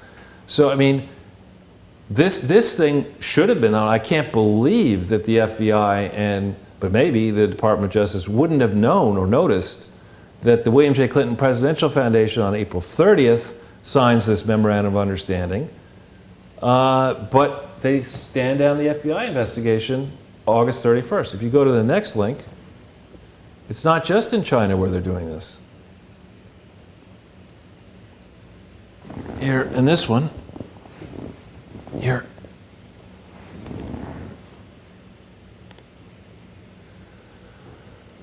We have another country where they're doing it. And that country is India. By the 29th of September, they're involved in India. You know, India and China are not that close to Little Rock. And here's Bill Clinton being quoted. And this time it's not the Clinton Foundation, it's the Clinton Foundation HIV/AIDS initiative. So did anybody in India check to see whether the Clinton Foundation HIV/AIDS initiative existed? By this time frame, by the way, an Indian subsidiary of the Clinton Foundation HIV/AIDS initiative around this time is created in India. So how did that get created? Was it because the Indian government said, you know what, this Clinton dude, he's going to be pretty effective helping Ranbaxy promote our drugs. This, by the way, is right around the time that the World Health Organization puts Ranbaxy on notice. That was in August of 2004. You got a problem. This is right when the Ranbaxy main offices are in furor. They weren't testing their drugs or something? No, they were manufacturing fake tests. Right. And they had actually special equipment and machinery and rooms to make paper look like it was aged. And all That's crazy. I mean, and so at the same time, they're allowing all this stuff to happen. And if we go to the last one in the link, this one here. So we're doing it in China, we're doing it in India, and for the hell of it, we'll do it in the Ukraine too. September 17th, 2004. Again, with this Clinton Foundation. Now it's not called the Clinton Foundation HIV/AIDS Initiative, it's the Clinton HIV/AIDS Initiative. And this is a standard hallmark of charity fraud. You have a whole bunch of things that sound similar, and you go to a country like the Ukraine, where they can't quite tell the difference because of language subtleties. Well, and the Ukrainians are interested. The Ukraine was rising from out of the orbit of the Soviet Union, that had happened before, but it was on a path to get into the Euro. Yeah, and to have this special tie to a former president who's so popular right before a presidential election. You're going to look the other way. But I've been to Ukraine many times, and this is at around this time. If you look up what was going on involving the Ministry of Health of Ukraine and the HIV/AIDS problem in Ukraine in 2004, you will find that it was riddled with corruption. In fact, the World Health Organization was very concerned about the state on the ground in the Ukraine in this time frame. So what business does Bill Clinton and do Ira Magaziner have operating in this country You know, this I guess is weeks after the FBI and the Department of Justice stand down. And this shows you how dangerous it is. Had they caught this, had they made a decision to stop this back in 2001, we see how quickly they moved against Manafort. 5 months, you're able to move quickly. We see how quickly they moved against that Uzbeki guy. You know, he was in prison with an, you know, with an indictment and all this kind of stuff in 24 hours. If you want to move quickly, you can move quickly. But this is what happens when you let a fraud escalate. Our Periscope comments are telling us, oh my goodness, Ukraine is corrupt. Yeah. So if we go back to the main thing, and then to the next page, we've got 2 slides left, team, and then we're done. Or 3, 2, yeah. Okay. So what we've just gone through, you know, a lot of people will say, well, Charles, there's no details here. There's no depth to this. We've just laid out a trail. Any auditor who has, if you take somebody who is interested in accounting, that rare person in 4th grade who says to the teacher, I'd like to be an accountant, and you send them over, and let's say that person is a C student, you send that person over to Price Waterhouse, and you say, I want to do the books. You know, give me a crayon, I like blue. And, you know, and you look at this record, and a very junior person will understand that no aspect, you can't audit the Clinton Foundation because it's so fraudulent, okay? And this is what happens when you allow this globalist conspiracy to flourish, right? You have these academic types that are all operating, mostly except for the laureate people and others like laureate, in charities. These educational institutions are out there promoting globalism. What they're really promoting is unregulated globalism. They want as many students and applicants as possible. They want to fly around the world. They want to do international projects. So they're all saying globalism is cool, right? Charles, is the Clinton Foundation some kind of hub for globalist Indeed. money theft? And I believe it is. So, and presidential foundations in general. Inside this country and their equivalent, the Blair Foundation, the Trudeau Foundation in Canada, these former world leaders, they get together and they say, oh, you know, we're global citizens. Good citizens. We have our foundation. We need a foundation, right? And so you start with the academic institutions. The corporate media loves globalism. You know, the CNNs and the like, they've got their... Getting ads from them. They're getting ads around the world. They've got offices and stringers all over the world. They are globalists themselves. Right. They're owned by these guys. Right, and then the U.S. charities tied to dynasties, the Bush, the McCain, the Clinton, you go on, now the Obama. Those are the politically connected charities. Mm-hmm. And then you get the ones that are international, U.S. charities operating internationally in the loosey-goosey world. And then you get people who use these charities to fund the expense of paying for their many hangers-on, their chief of staff, their foreign policy advisor. They're not going to pay them, they're not going to earn money, pay taxes, and give it to, you know, their foreign policy expert. No, they're going to set up a foundation, put the person in the foundation, and you know, the donor just... Everything is tax-free. Right, and U.S. Treasury and state treasuries are defrauded. And then the large professional firms, especially the law firms, you know, it's low-hanging fruit. You know, the top paid people in government are making, absent certain very few posts, are making $200,000, $150,000. The corporate lawyers are making $3 million, $4 million, $5 million. The investment firm guys, $50 million. You know, it's very easy, as happened with David Petraeus. You take David Petraeus out of here, you put him in KKR.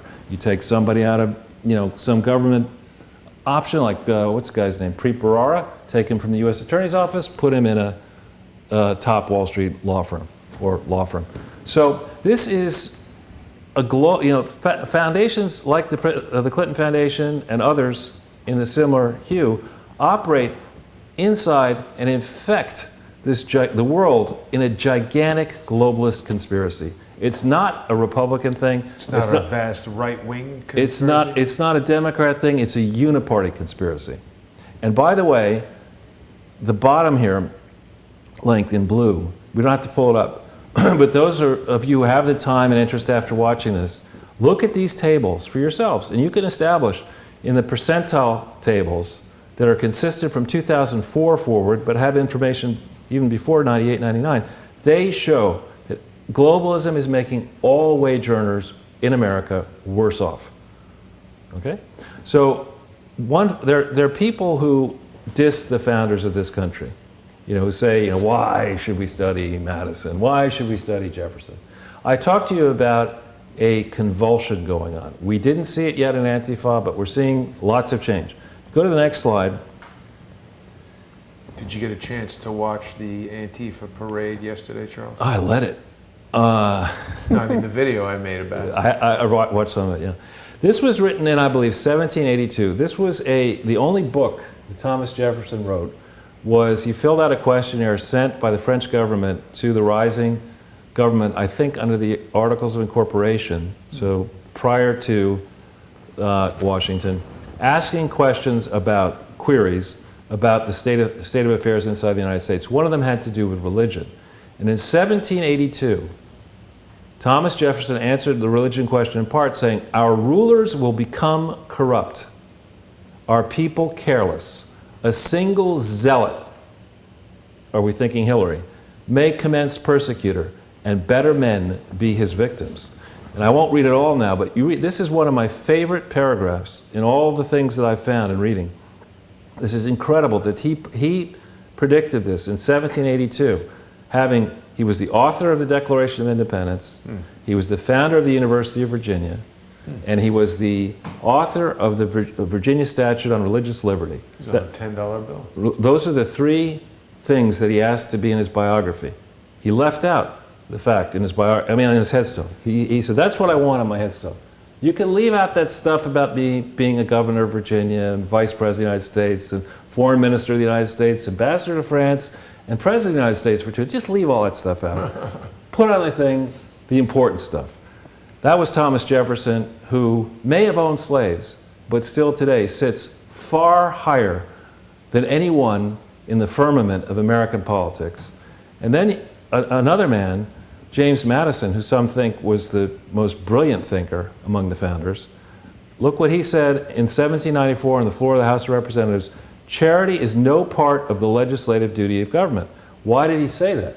Because charity should operate outside of politics, and it should also operate, obviously, outside of for-profit endeavor. In those days, charity was principally performed in religion. But you're not supposed to have a charity intermingled with the political process, as the Clinton Foundation clearly has been. But is that because it's just been universally seen as so susceptible to fraud? Well, yeah, I mean, the original statute of frauds in England, which these people would have known about because they started life as English citizens, was drafted in 1601 based upon charity laws that go back to Roman times, that were then incorporated in continental Europe and into France and Normandy and ultimately at the same time in different ways into the UK. But it was codified in 1601. They had a clear understanding that charities can't be used as gabfests, development for generic AIDS drugs maker in India, or speech payments, or honorary chancellor, or to feather the nest of families. They knew that back then. We seem to have forgot it, and it's time for us to get back in, understand what happened, and learn from it.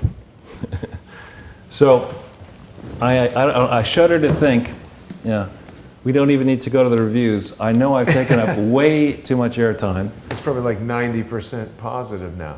But Is that it for the slides there, Charles? that's it for what I have to say. I think we'll give Jan a chance to collect his thoughts, but I'll just embarrass him a little bit by complimenting him. Jan is somebody who has, in his spare time for decades, been very active in a raft of charitable causes, in a raft of political activities. He's extremely well organized.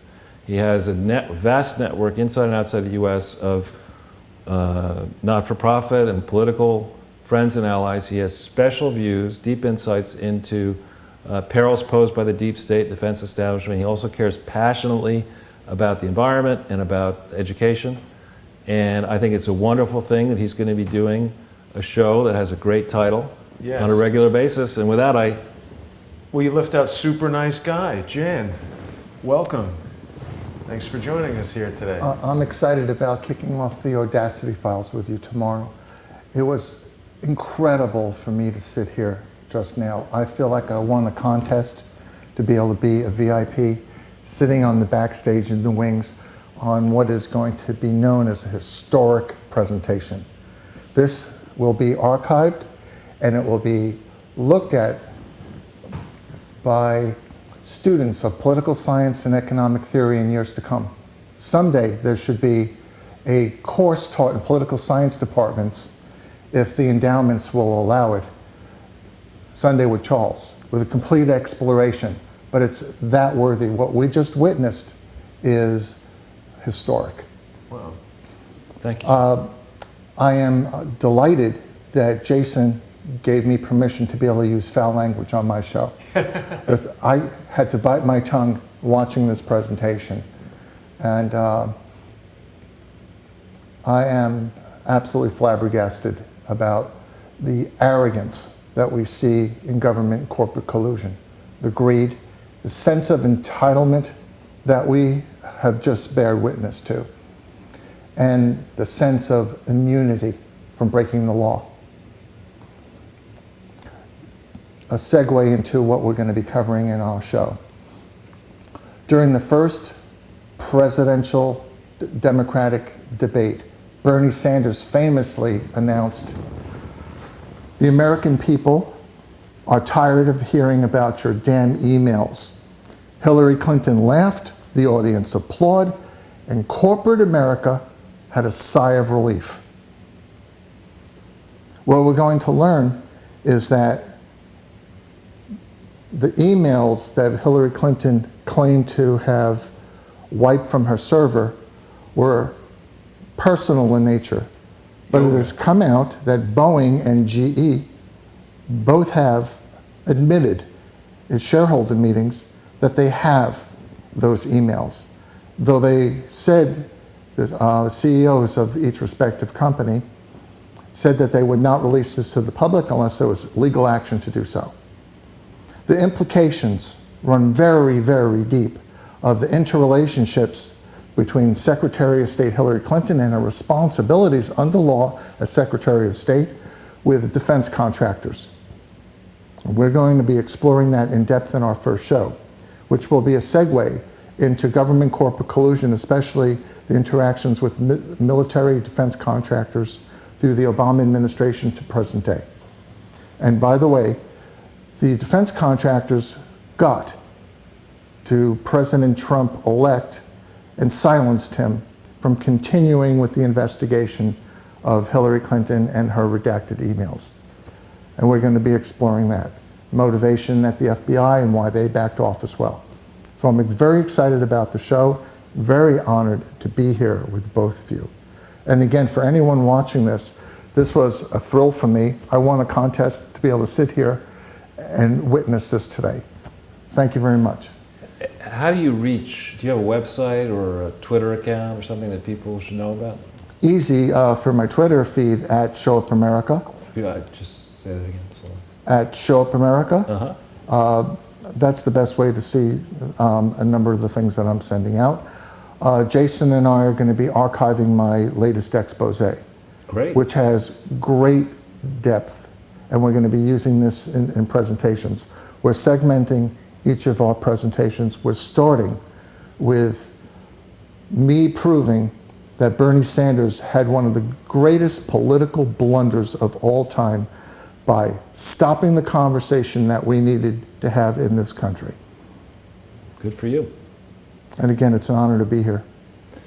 I'm really excited to have met you, Jan. And I mean, the topics that you're talking about are so relevant to everything.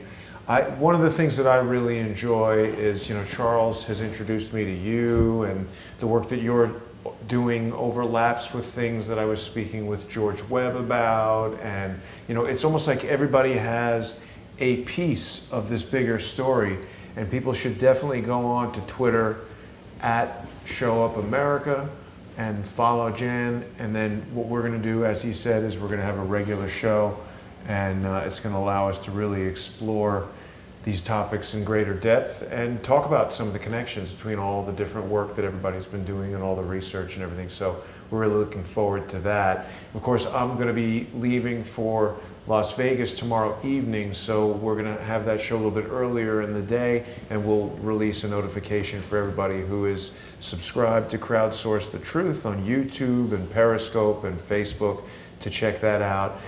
Yesterday's video of the protest, whether it was Antifa, whoever you want to say it was, that's been breaking every viewership record on Crowdsource the Truth. I don't have an easy way of checking where it's at right now, but it's about 96,000 views before we started this program. So maybe that'll reach 100,000 views within 24 hours, which is amazing. I think it really shows that when you've got the right topic, even though we've got about 22,000 subscribers right now, the video can really reach a broad audience. So I'm hopeful that the stuff that you guys have been talking about and the amazing, as you said, Jen, historic research that's being done will finally shed some light on these horrendous crimes. I mean, this is just it. This is the very reason why I created Crowdsource the Truth, because I think that when you've got a corporate entity, whether it's CNN, the New York Times, Fox News, MSNBC,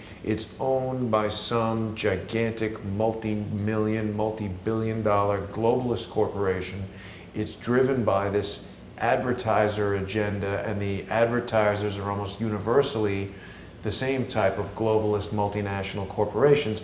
So obviously they have a direct motivation to prevent us from learning about this type of corruption that you guys are exposing, and that I'm working to help you and people like you guys to expose. So this is really the community-driven type of effort that Crowdsource the Truth is all about. And I hope that the people watching who value Crowdsource the Truth, who value this type of research and information, if you're watching every day, you know, think about it like a magazine or a newspaper that you might pick up for $1 a day. If you get onto patreon.com, Crowdsource the Truth, we've got 1,115 people watching us right now.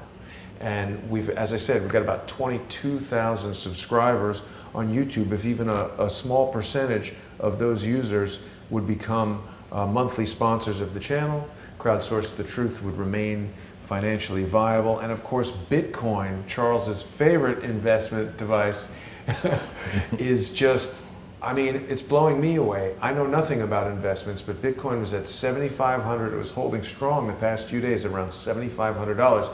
So for all my Bitcoin millionaires out there, just cut off a little tiny fractional bit of Bitcoin, sponsor the channel with Bitcoin, and we can keep bringing you exciting programs like Sunday with Charles, the Audacity Files, and new shows that we're going to be bringing about all the time.